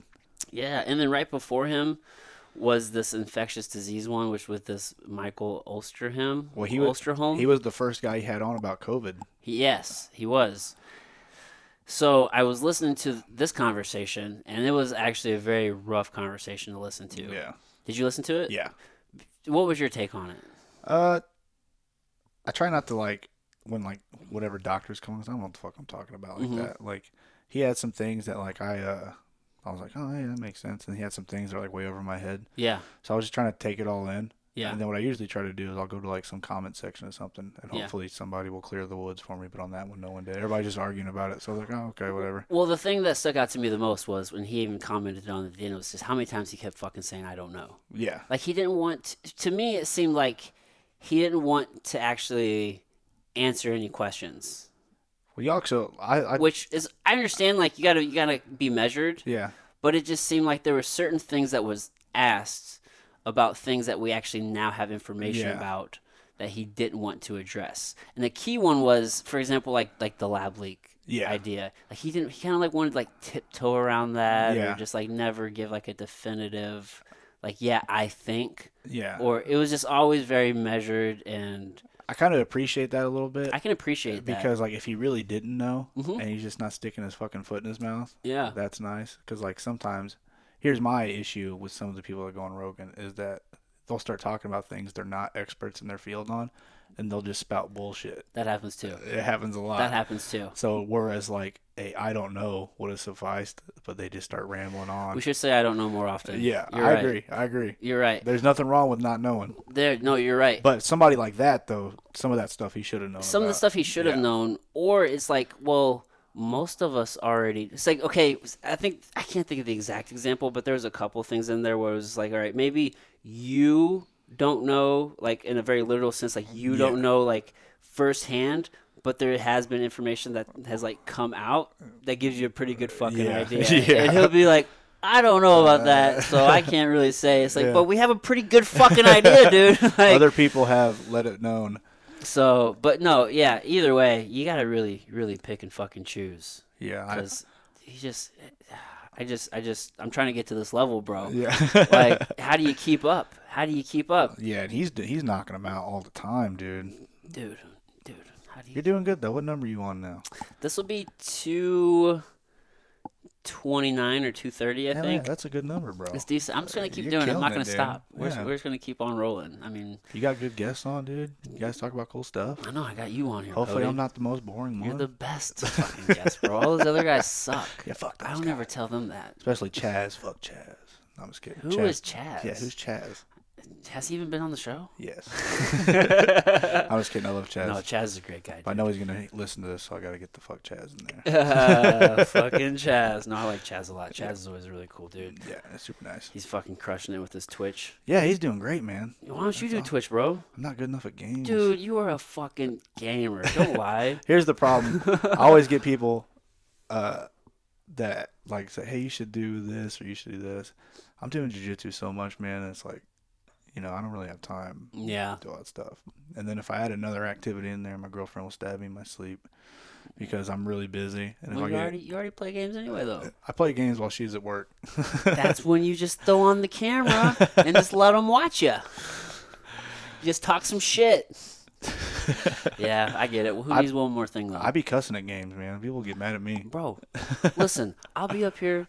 I'll just hear a random fuck come out of nowhere, and it's my kids watching YouTube of some fucking guy playing a game. Like they're so invested in the other guy playing the game. That's what kids love.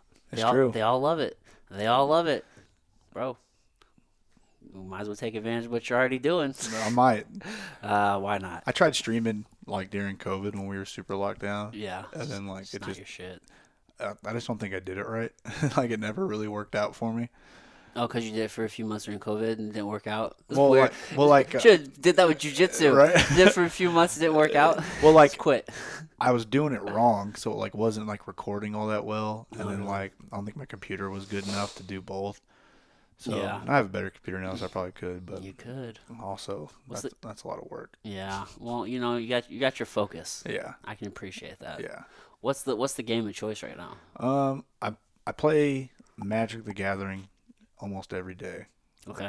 I play that. They have a game called Magic Arena you can play on the computer, and then I just picked up Elden Ring, but I haven't started playing it yet. What's Elden Ring? Elden Ring is like a Dark Souls type game. Oh shit, that'd Yeah. be tight. Yeah, so it's supposed to be super hard. Are you a PC guy? Like you Yeah. play all on the computer? Yeah. Oh, okay. I have an Xbox, but I usually mostly use it for like stream stuff. Or I'll play Madden every once in a while. Yeah. Every great while. So you're not on like the PlayStation or the Xbox. You're like a classic gamer. Yeah, bro. PC gamer. I have a Switch that I take with me, like when I travel, just so I can do something while I'm fucking sitting at the hotel bored as fuck. But other than that, it's just all PC gaming. Nintendos are always cool. Yeah. Do you build your computer? Did you build it? Are you into it like that? So my uncle is a hardcore gamer, Mhm. and he's always updating his computer. So I have his old one. You get all the secondhand stuff. I get the secondhand computer. It's all good enough. He hooks me up. It's super good. It still always plays the best. Like it's a really good. It's like most people. It's like best computer they've ever had. Yeah. But since he's always updating his shit all the time, It's all shit to him. yeah, he's like, hey, I'm getting a new computer. You want my old one? I'm like, fuck yeah, dude. It's like, bro, you just got one a month ago. That's literally what I told him. He's like, I'm giving you my computer for Christmas. I'm like, isn't that thing brand fucking new? He's like, no, it's old. It's old now. He's like, you don't realize how fast tech ages.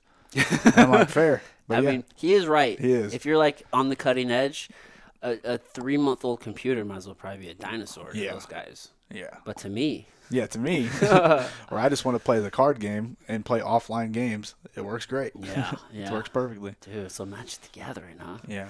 Were you a World of Warcraft guy back in the day? No.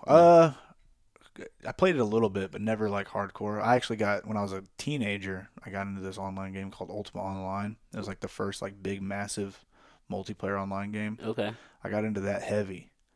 And then World of Warcraft came out and people jumped ship from that to that. And I played World of Warcraft for a little bit, but not crazy long. Oh, okay. And then I got into so I've been like a nerd my whole life. So like Clearly. yeah.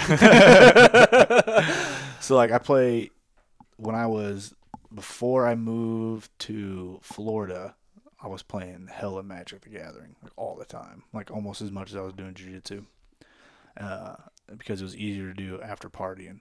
So Yeah. jiu-jitsu, do not do jiu-jitsu the day after you party. It's not a good idea. Yeah. But I got really good at Magic the Gathering that way. And then kind of when I hit like my like quarter life crisis where I was like, man, I'm fucking doing jack shit. I need like it was either do jiu-jitsu full time or do Magic the Gathering full time. And I picked jiu-jitsu because I had more fun doing it, but I still play Magic like all the time. Really? Yeah. Do people make money doing that? They used to. There's like a big stink about like the company that owns Magic the Gathering, Wizards of the Coast. They took like 75% of the money from like the tournament scene. Whoa. Yeah. They're like the UFC. Yes. They keep all the money. Yeah, 100% right. 100% right. So like you can make, so like what you were talking about streaming, all the big money makers in Magic are all just streaming now. Yeah, I bet. Like the tournament scene is essentially nothing now. It's dead. Yeah. Man, I had a guy on the podcast. I used to work with him named Cameron. I can't think of his last name at the moment. It goes by German Luger. But he's a fucking hardcore like gamer, travels, goes to tournaments, and that whole scene. Yeah. And I didn't realize how big of a scene Huge. that is. Huge. It's fucking massive, dude. Yeah. I mean, you can make a lot of money going to win these tournaments, unless the tournament keeps all the money. Yeah. So like they did this thing to where, so it used to be like where you would have to do a series of tournaments, all which you can win money on, and to get to like the world championship or what they call like the Grand Prix. And so that's how they did it. You had to get a bunch of points, you qualify, things like that. Not unsimilar to like a judo or wrestling, you know. So now what they do is they have like these online invitationals that they can run for free. They don't have to have people there. And if you win, you don't win any money for that. And then if you win that, you'll get like 16 people get invited to this, like one big one where you can actually get like the big tag, win $1 million. But like when you compare that to what people are making full time competing at this beforehand, it's like not even comparable. Really? So, yeah. So they took like all that away. Shit. Yeah, it sucks. So that's why people have to go to streaming. Yeah. Now all the big money makers are all streaming and shit like that. So. Damn, dude.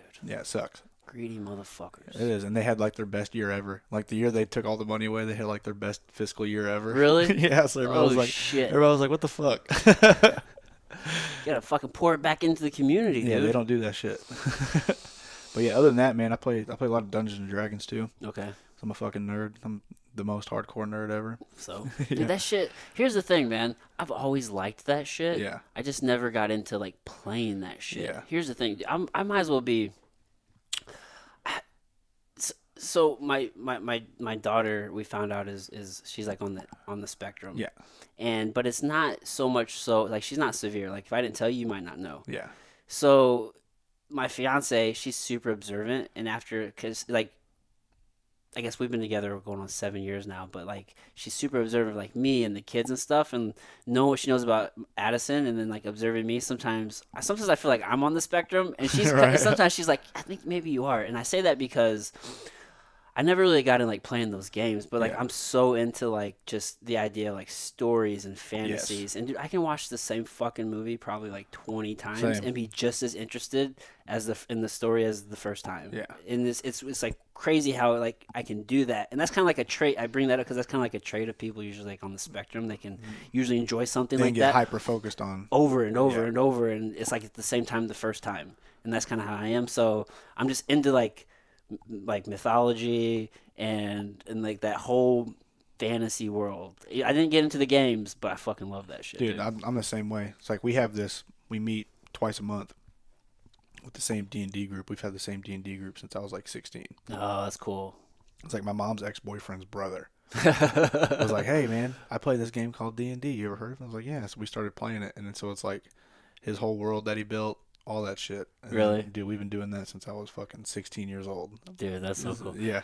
Even when I lived in Florida, I would Skype in. Really? And we would fucking play like that. Yeah. That's dope as shit, Yeah. dude. It's pretty rad. My mom had a friend, and her friend had a son, and I was friends with her son, and he had an uncle, so her brother, and my friend's uncle would play Dungeons and Dragons with his friends like in the basement. Yeah. And like I didn't know what they were playing, but I'd watch them and they'd have like just this little table out and they'd have like these books and they'd have these things and they're sitting there like rolling and they're like, oh, okay, and this memory sticks out so fucking like it was yesterday in my mind. And this guy's like, all right, so meat is like maybe like something. This guy and this elf or something is like we're over here like pissing on the side of a pyramid or something. Like he's just like telling the story about the shit that they're doing. I'm like, this just seems so cool. This game. I didn't know what it was at the time. I now know they're probably playing Dungeons and Dragons or something similar. Maybe it wasn't Dungeons and Dragons, but something similar. And I was like, man, that's just so cool. I just never got into the games, but it's just such a fucking cool ass world. You got to come down and play one day. I should, dude. I fucking should. But then that's where I'm like, time. Yes, the exact same thing. It's like, damn. That's why we used to play. We used to play every week, but now, like, you know, everybody got older and got families and shit. So now we play every other week to kind of like fit in the time and stuff like that. Yeah. There's some guys at St. Charles MMA who they play. I don't know what the game's called, but like some sort of fantasy game where they'll get together every now and then. They'll all play it. And one of the guys like reached out to me and like he's like, hey, I don't know if you're into this kind of like dorky shit or not, but I was like, yeah, I totally am. Like, I'll do it. Hell yeah. And whatever. I think it was like a day I had my kids, and I got super preoccupied with them. And then before I know it, I think I was like an hour late. He's like, hey, are you still coming? Like, oh yeah, fuck. I'm like, fuck, dude. I'm like, I'm not gonna make it. And like, also my brother actually ended up coming up like last minute. Oh yeah. Yeah, I have a little brother. He just turned 22. He's in the National Guard, and I think he just like dropped in on me like last minute. He's like, hey, I have drill this weekend. Do you mind if I stay with you? He actually just hit me up this morning. Same shit. Same shit. He's like, dude. He's like, man. I was like, sorry, I meant to hit you up sooner. He goes, I'm shipping out for a week for like a training or some shit. I leave early Thursday. Can I crash with you tonight? I'm like, yeah, of course. It's no big deal. Like, I think I gave the fucker a key. Like, just come over. But it was like one of those deals. He just showed up last minute, so I missed it. The whole point is just time. I got preoccupied. It'd be like that sometimes. I know. Even then, like, we played Sunday, and it was the first time I played in like a month because I was like competing and doing the whole other thing and all that shit. So like, I didn't get to play it. But yeah, pissed me off. You'll be surprised at people that are. So we were talking a little bit. Julius is in that group. Yeah. It's like Julius and this fighter named Jackson McVeigh and just like a few of the fighters and shit. And it's like all you nerdy ass killers. Like that's why I tell people all the time. I'm like, you think like jiu-jitsu is full of like jock types, but it's not. It's all fucking IT nerds and shit like that. Yeah, it's just a whole bunch of dorks. Yeah, who just like this thing, this challenge. Yeah. Yeah, man. Because it's just. Like I said earlier, like it pulls a lot of different people out because it can be, you know, whatever to whoever, you know what I mean? Whatever you want to make it, that's what jiu-jitsu is to people. Yeah, it's true. Yep. Yeah. Legitimately the best community you'll probably ever find. Yes. I mean, you'll find people from all walks of life. Yep. From like the high school kid who just wants to make some friends, or like even just somebody who's like later in life who just wants to make some friends, maybe not very popular or have much experience, to a person who could have done it all. You know what I mean? Like in everything in between. You have plumbers and doctors and lawyers and carpenters and fucking name it, dude. Yeah, and it's like they're all there. 90% of the people in jiu-jitsu I think are very good people because like even like it's like a douchebag comes to class, he can't handle that he's getting beat up all the time, so he usually doesn't stick around. Now every once in a while one of those motherfuckers sneak through and they hang out there for a while. Yeah. But for the most part, man, I can't say enough good things about like the jiu-jitsu community. Yeah. 100%, dude. I mean, how many places can you go? I know there's been times I've gone in there smelling like weed and I've rolled with some of my cop friends. Yeah. They've been pretty cool about it. Like, oh no, it's my deodorant. I'm glad you guys like me. Don't pull me over when I leave here. Yeah. For real, dude. But it's just such a cool fucking just like thing to be a part of. Yeah, it's crazy. I tell people all the time. I tell people like if you want to network for your business, join your local jiu-jitsu gym. For real. Yeah. It'll help out. I often go to like that community if I ever need something first. Yeah. Like when we remodeled the house, like I went to the gym. It's like, all right, who do I know who can do this or this and this? Yeah, the exact same for essentially anything I need. Like I don't really need all that much, but like I'll be like, oh, my car's fucking up. I'm like, who's a mechanic at the gym? Yeah. And like I'm like, yeah, dude, where's your shop at? I'll drive over. And a lot of times they're like, no, I'll just bring that shit here, dude. Fuck all that. And I'm like, all right, dude, whatever you want to do. Tight. Yeah. Yeah, dude. But yeah, it's like a super insulated community that like everybody's just normally super willing to help out everybody else, which is good. Yeah, for the most part, right? Yeah. Yeah, for the most part. Dude, how fast did you get your black belt? Like 6 years, 5 years? 7. 7 years. 7 years. Yeah, so you jumped head first right into, obviously you're almost a black belt in judo when Yeah. you started jiu-jitsu, Yeah. right? And then you just been fucking going hard for the So last 7 years. yeah, so really the last 5.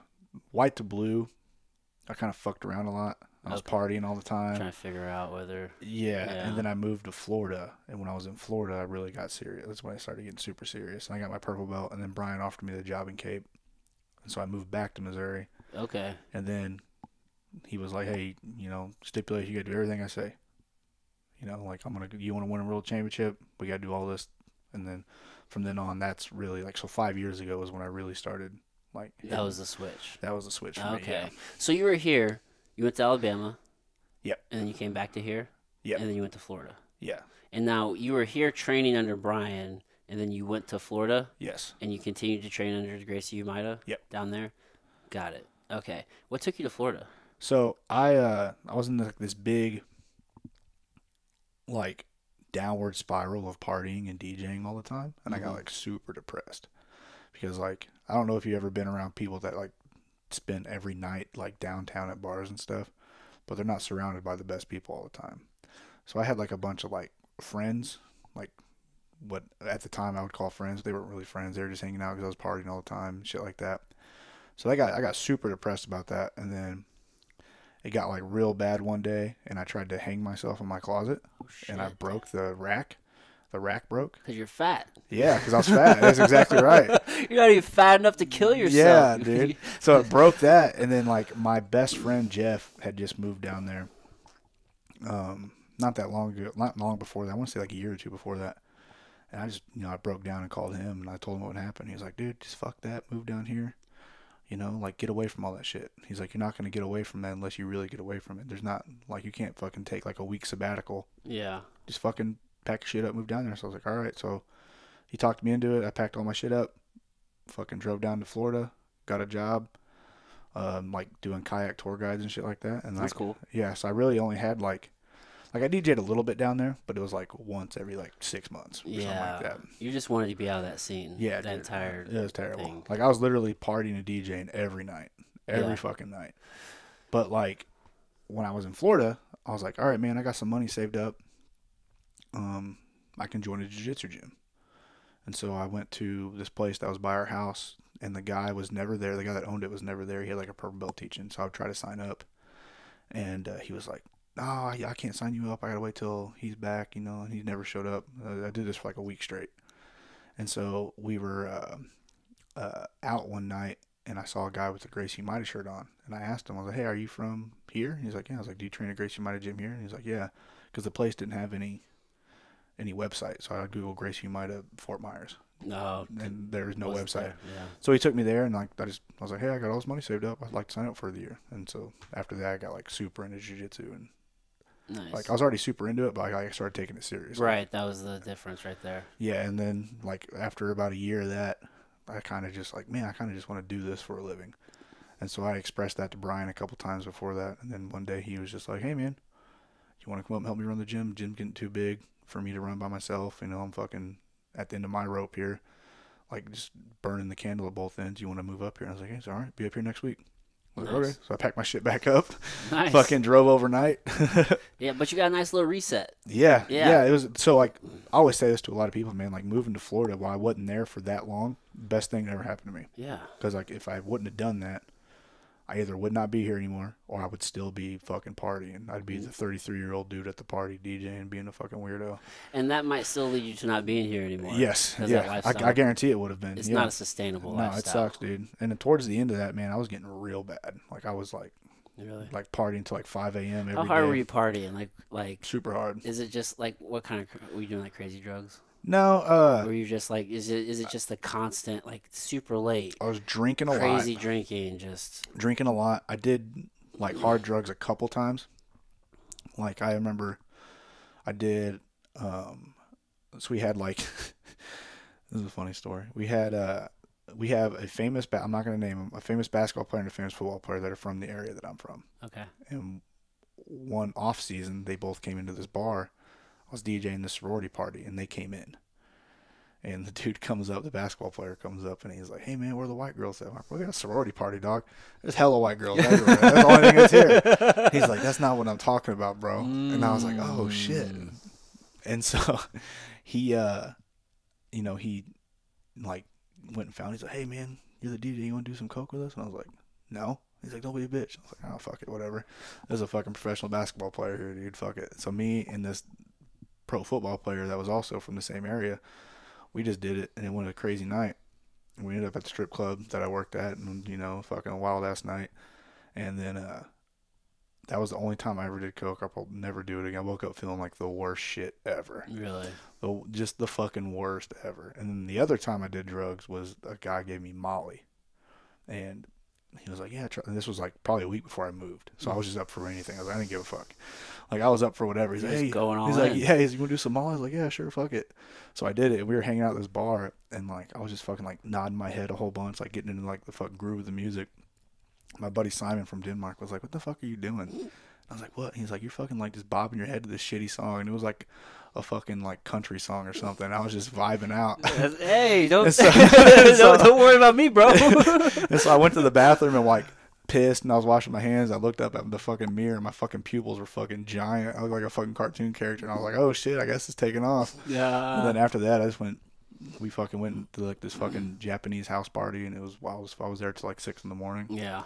Yeah. So like towards the end of that, like I never really got like super into drugs or anything. Yeah. But I definitely did it a lot more than what I did beforehand. Right. Yeah. Yeah. You found yourself kind of getting to this place to where, like, anything goes now. It's like, sure, yeah. Yes. I'll say you're saying yes to more things. Yeah. Which is obviously a bad sign. Yeah, it's not good. Right. And like I'd like tried to kill myself before that. You know what I mean? So like the fucking, all bets were off at that point. Right. And so like if I would not have moved, that would have just kept getting worse and worse and worse and worse. Right, without a doubt. Yeah, and so it was a good thing I fucking moved when I did. Good move. Yeah, it dude. ended up working out pretty good. Dang, why Florida?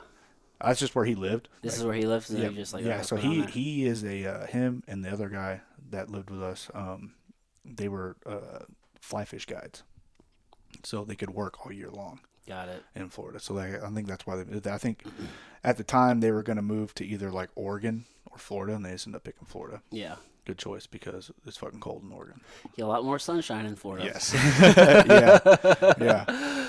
Oh, fuck yeah. Oregon would have not been cool. That probably would have made you more depressed. Probably. Fucking inside all the fucking time. All the time, just raining, gloomy. Although, it would be really cool to go, like, I really want to explore the Pacific Northwest. Yes. And just, it's super nice. You never been up there? No, I never super have. Nice. Especially if you like hiking and shit. Yes. Like the redwoods and just that whole scene. If you can catch it when it's not raining. Yeah. That's the problem. That's the problem, right? I guess I'll take the rain, too. Yeah. But, yeah, I really want to. I have not been at that part of the world. It'd be really cool. Yeah. That's scenery-wise one of my favorite places to be. Really? It's super nice up there, yeah. I used to have an aunt and uncle that lived there for a long time. Nice. Yeah. Super. I definitely recommend going. I gotta go.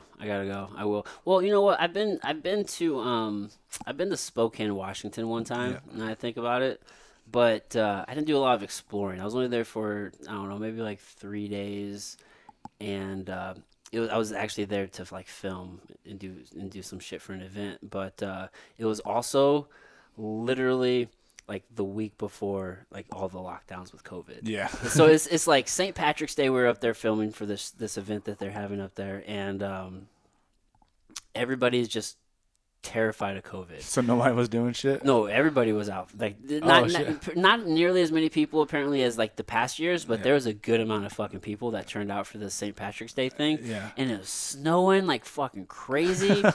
and this is when nobody knew anything about COVID. We're all just like, we don't know what the fuck is going on. Yeah. Oh my God, we're all gonna fucking die. And it's Spokane, I guess, is on the east side of the state. And all of the shit that's been happening, at least COVID related, was happening on like the west side of the state in like Seattle. Yeah.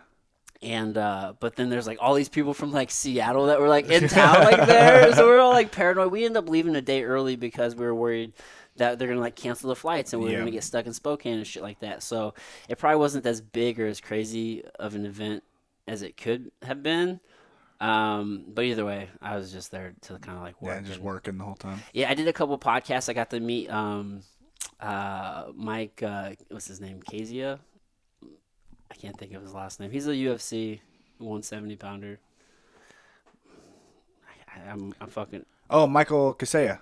Is that how you say his I last think name? so. I think he's. Long hair dude. Yeah. Yeah. He's good, man. Hmm. He's a jiu-jitsu guy. Yeah. I was really annoyed because I was hoping to get to roll with him, Yeah. and I didn't get a chance to. That's no fun. No. No fun meeting those guys and not Well, training with them. Yeah, well, because we got there on like Wednesday or Thursday, and I podcasted with him on Saturday or on a Friday, and so I had enough time to maybe try to connect with him and make that happen. Yeah. And then I was like, all right, well, are you guys going to train this weekend? They weren't really training the weekend. And we got hit with the blizzard, and it just never worked Fucking out. St. Patty's Day and Blizzard. It was just a bunch Forces working against It was you. just a bunch of bad shit that worked. I was like, fuck, man, I really like to like roll with this guy. Because also, here's the thing. Like, you've been around enough people who like compete. Yeah. And you kind of have to train with them to earn respect. Yes. Or for them to see you. Yeah. You know what I'm saying? Like, Yeah. because Here's another thing too. Like, you train with enough pro fighters to know like some of those dudes, jiu-jitsu is like good for fighting only, but when you start like rolling like jiu-jitsu, like you start fucking them up. yeah, And, like that's another thing too. that happens too. Yep. Yeah, so he's obviously known for his jiu-jitsu. Yeah. I think technically he's only a blue belt.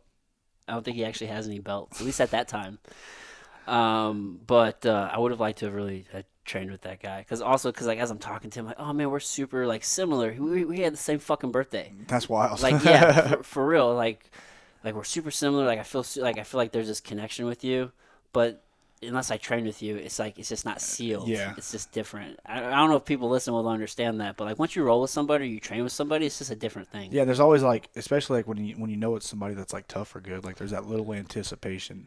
Yes. Before you train with them. Yeah, man. And Yeah. when two people are good and you can like recognize that in each other, like there's respect. Yeah. For real. Yeah. So it's always good to train with them when you're around people like that.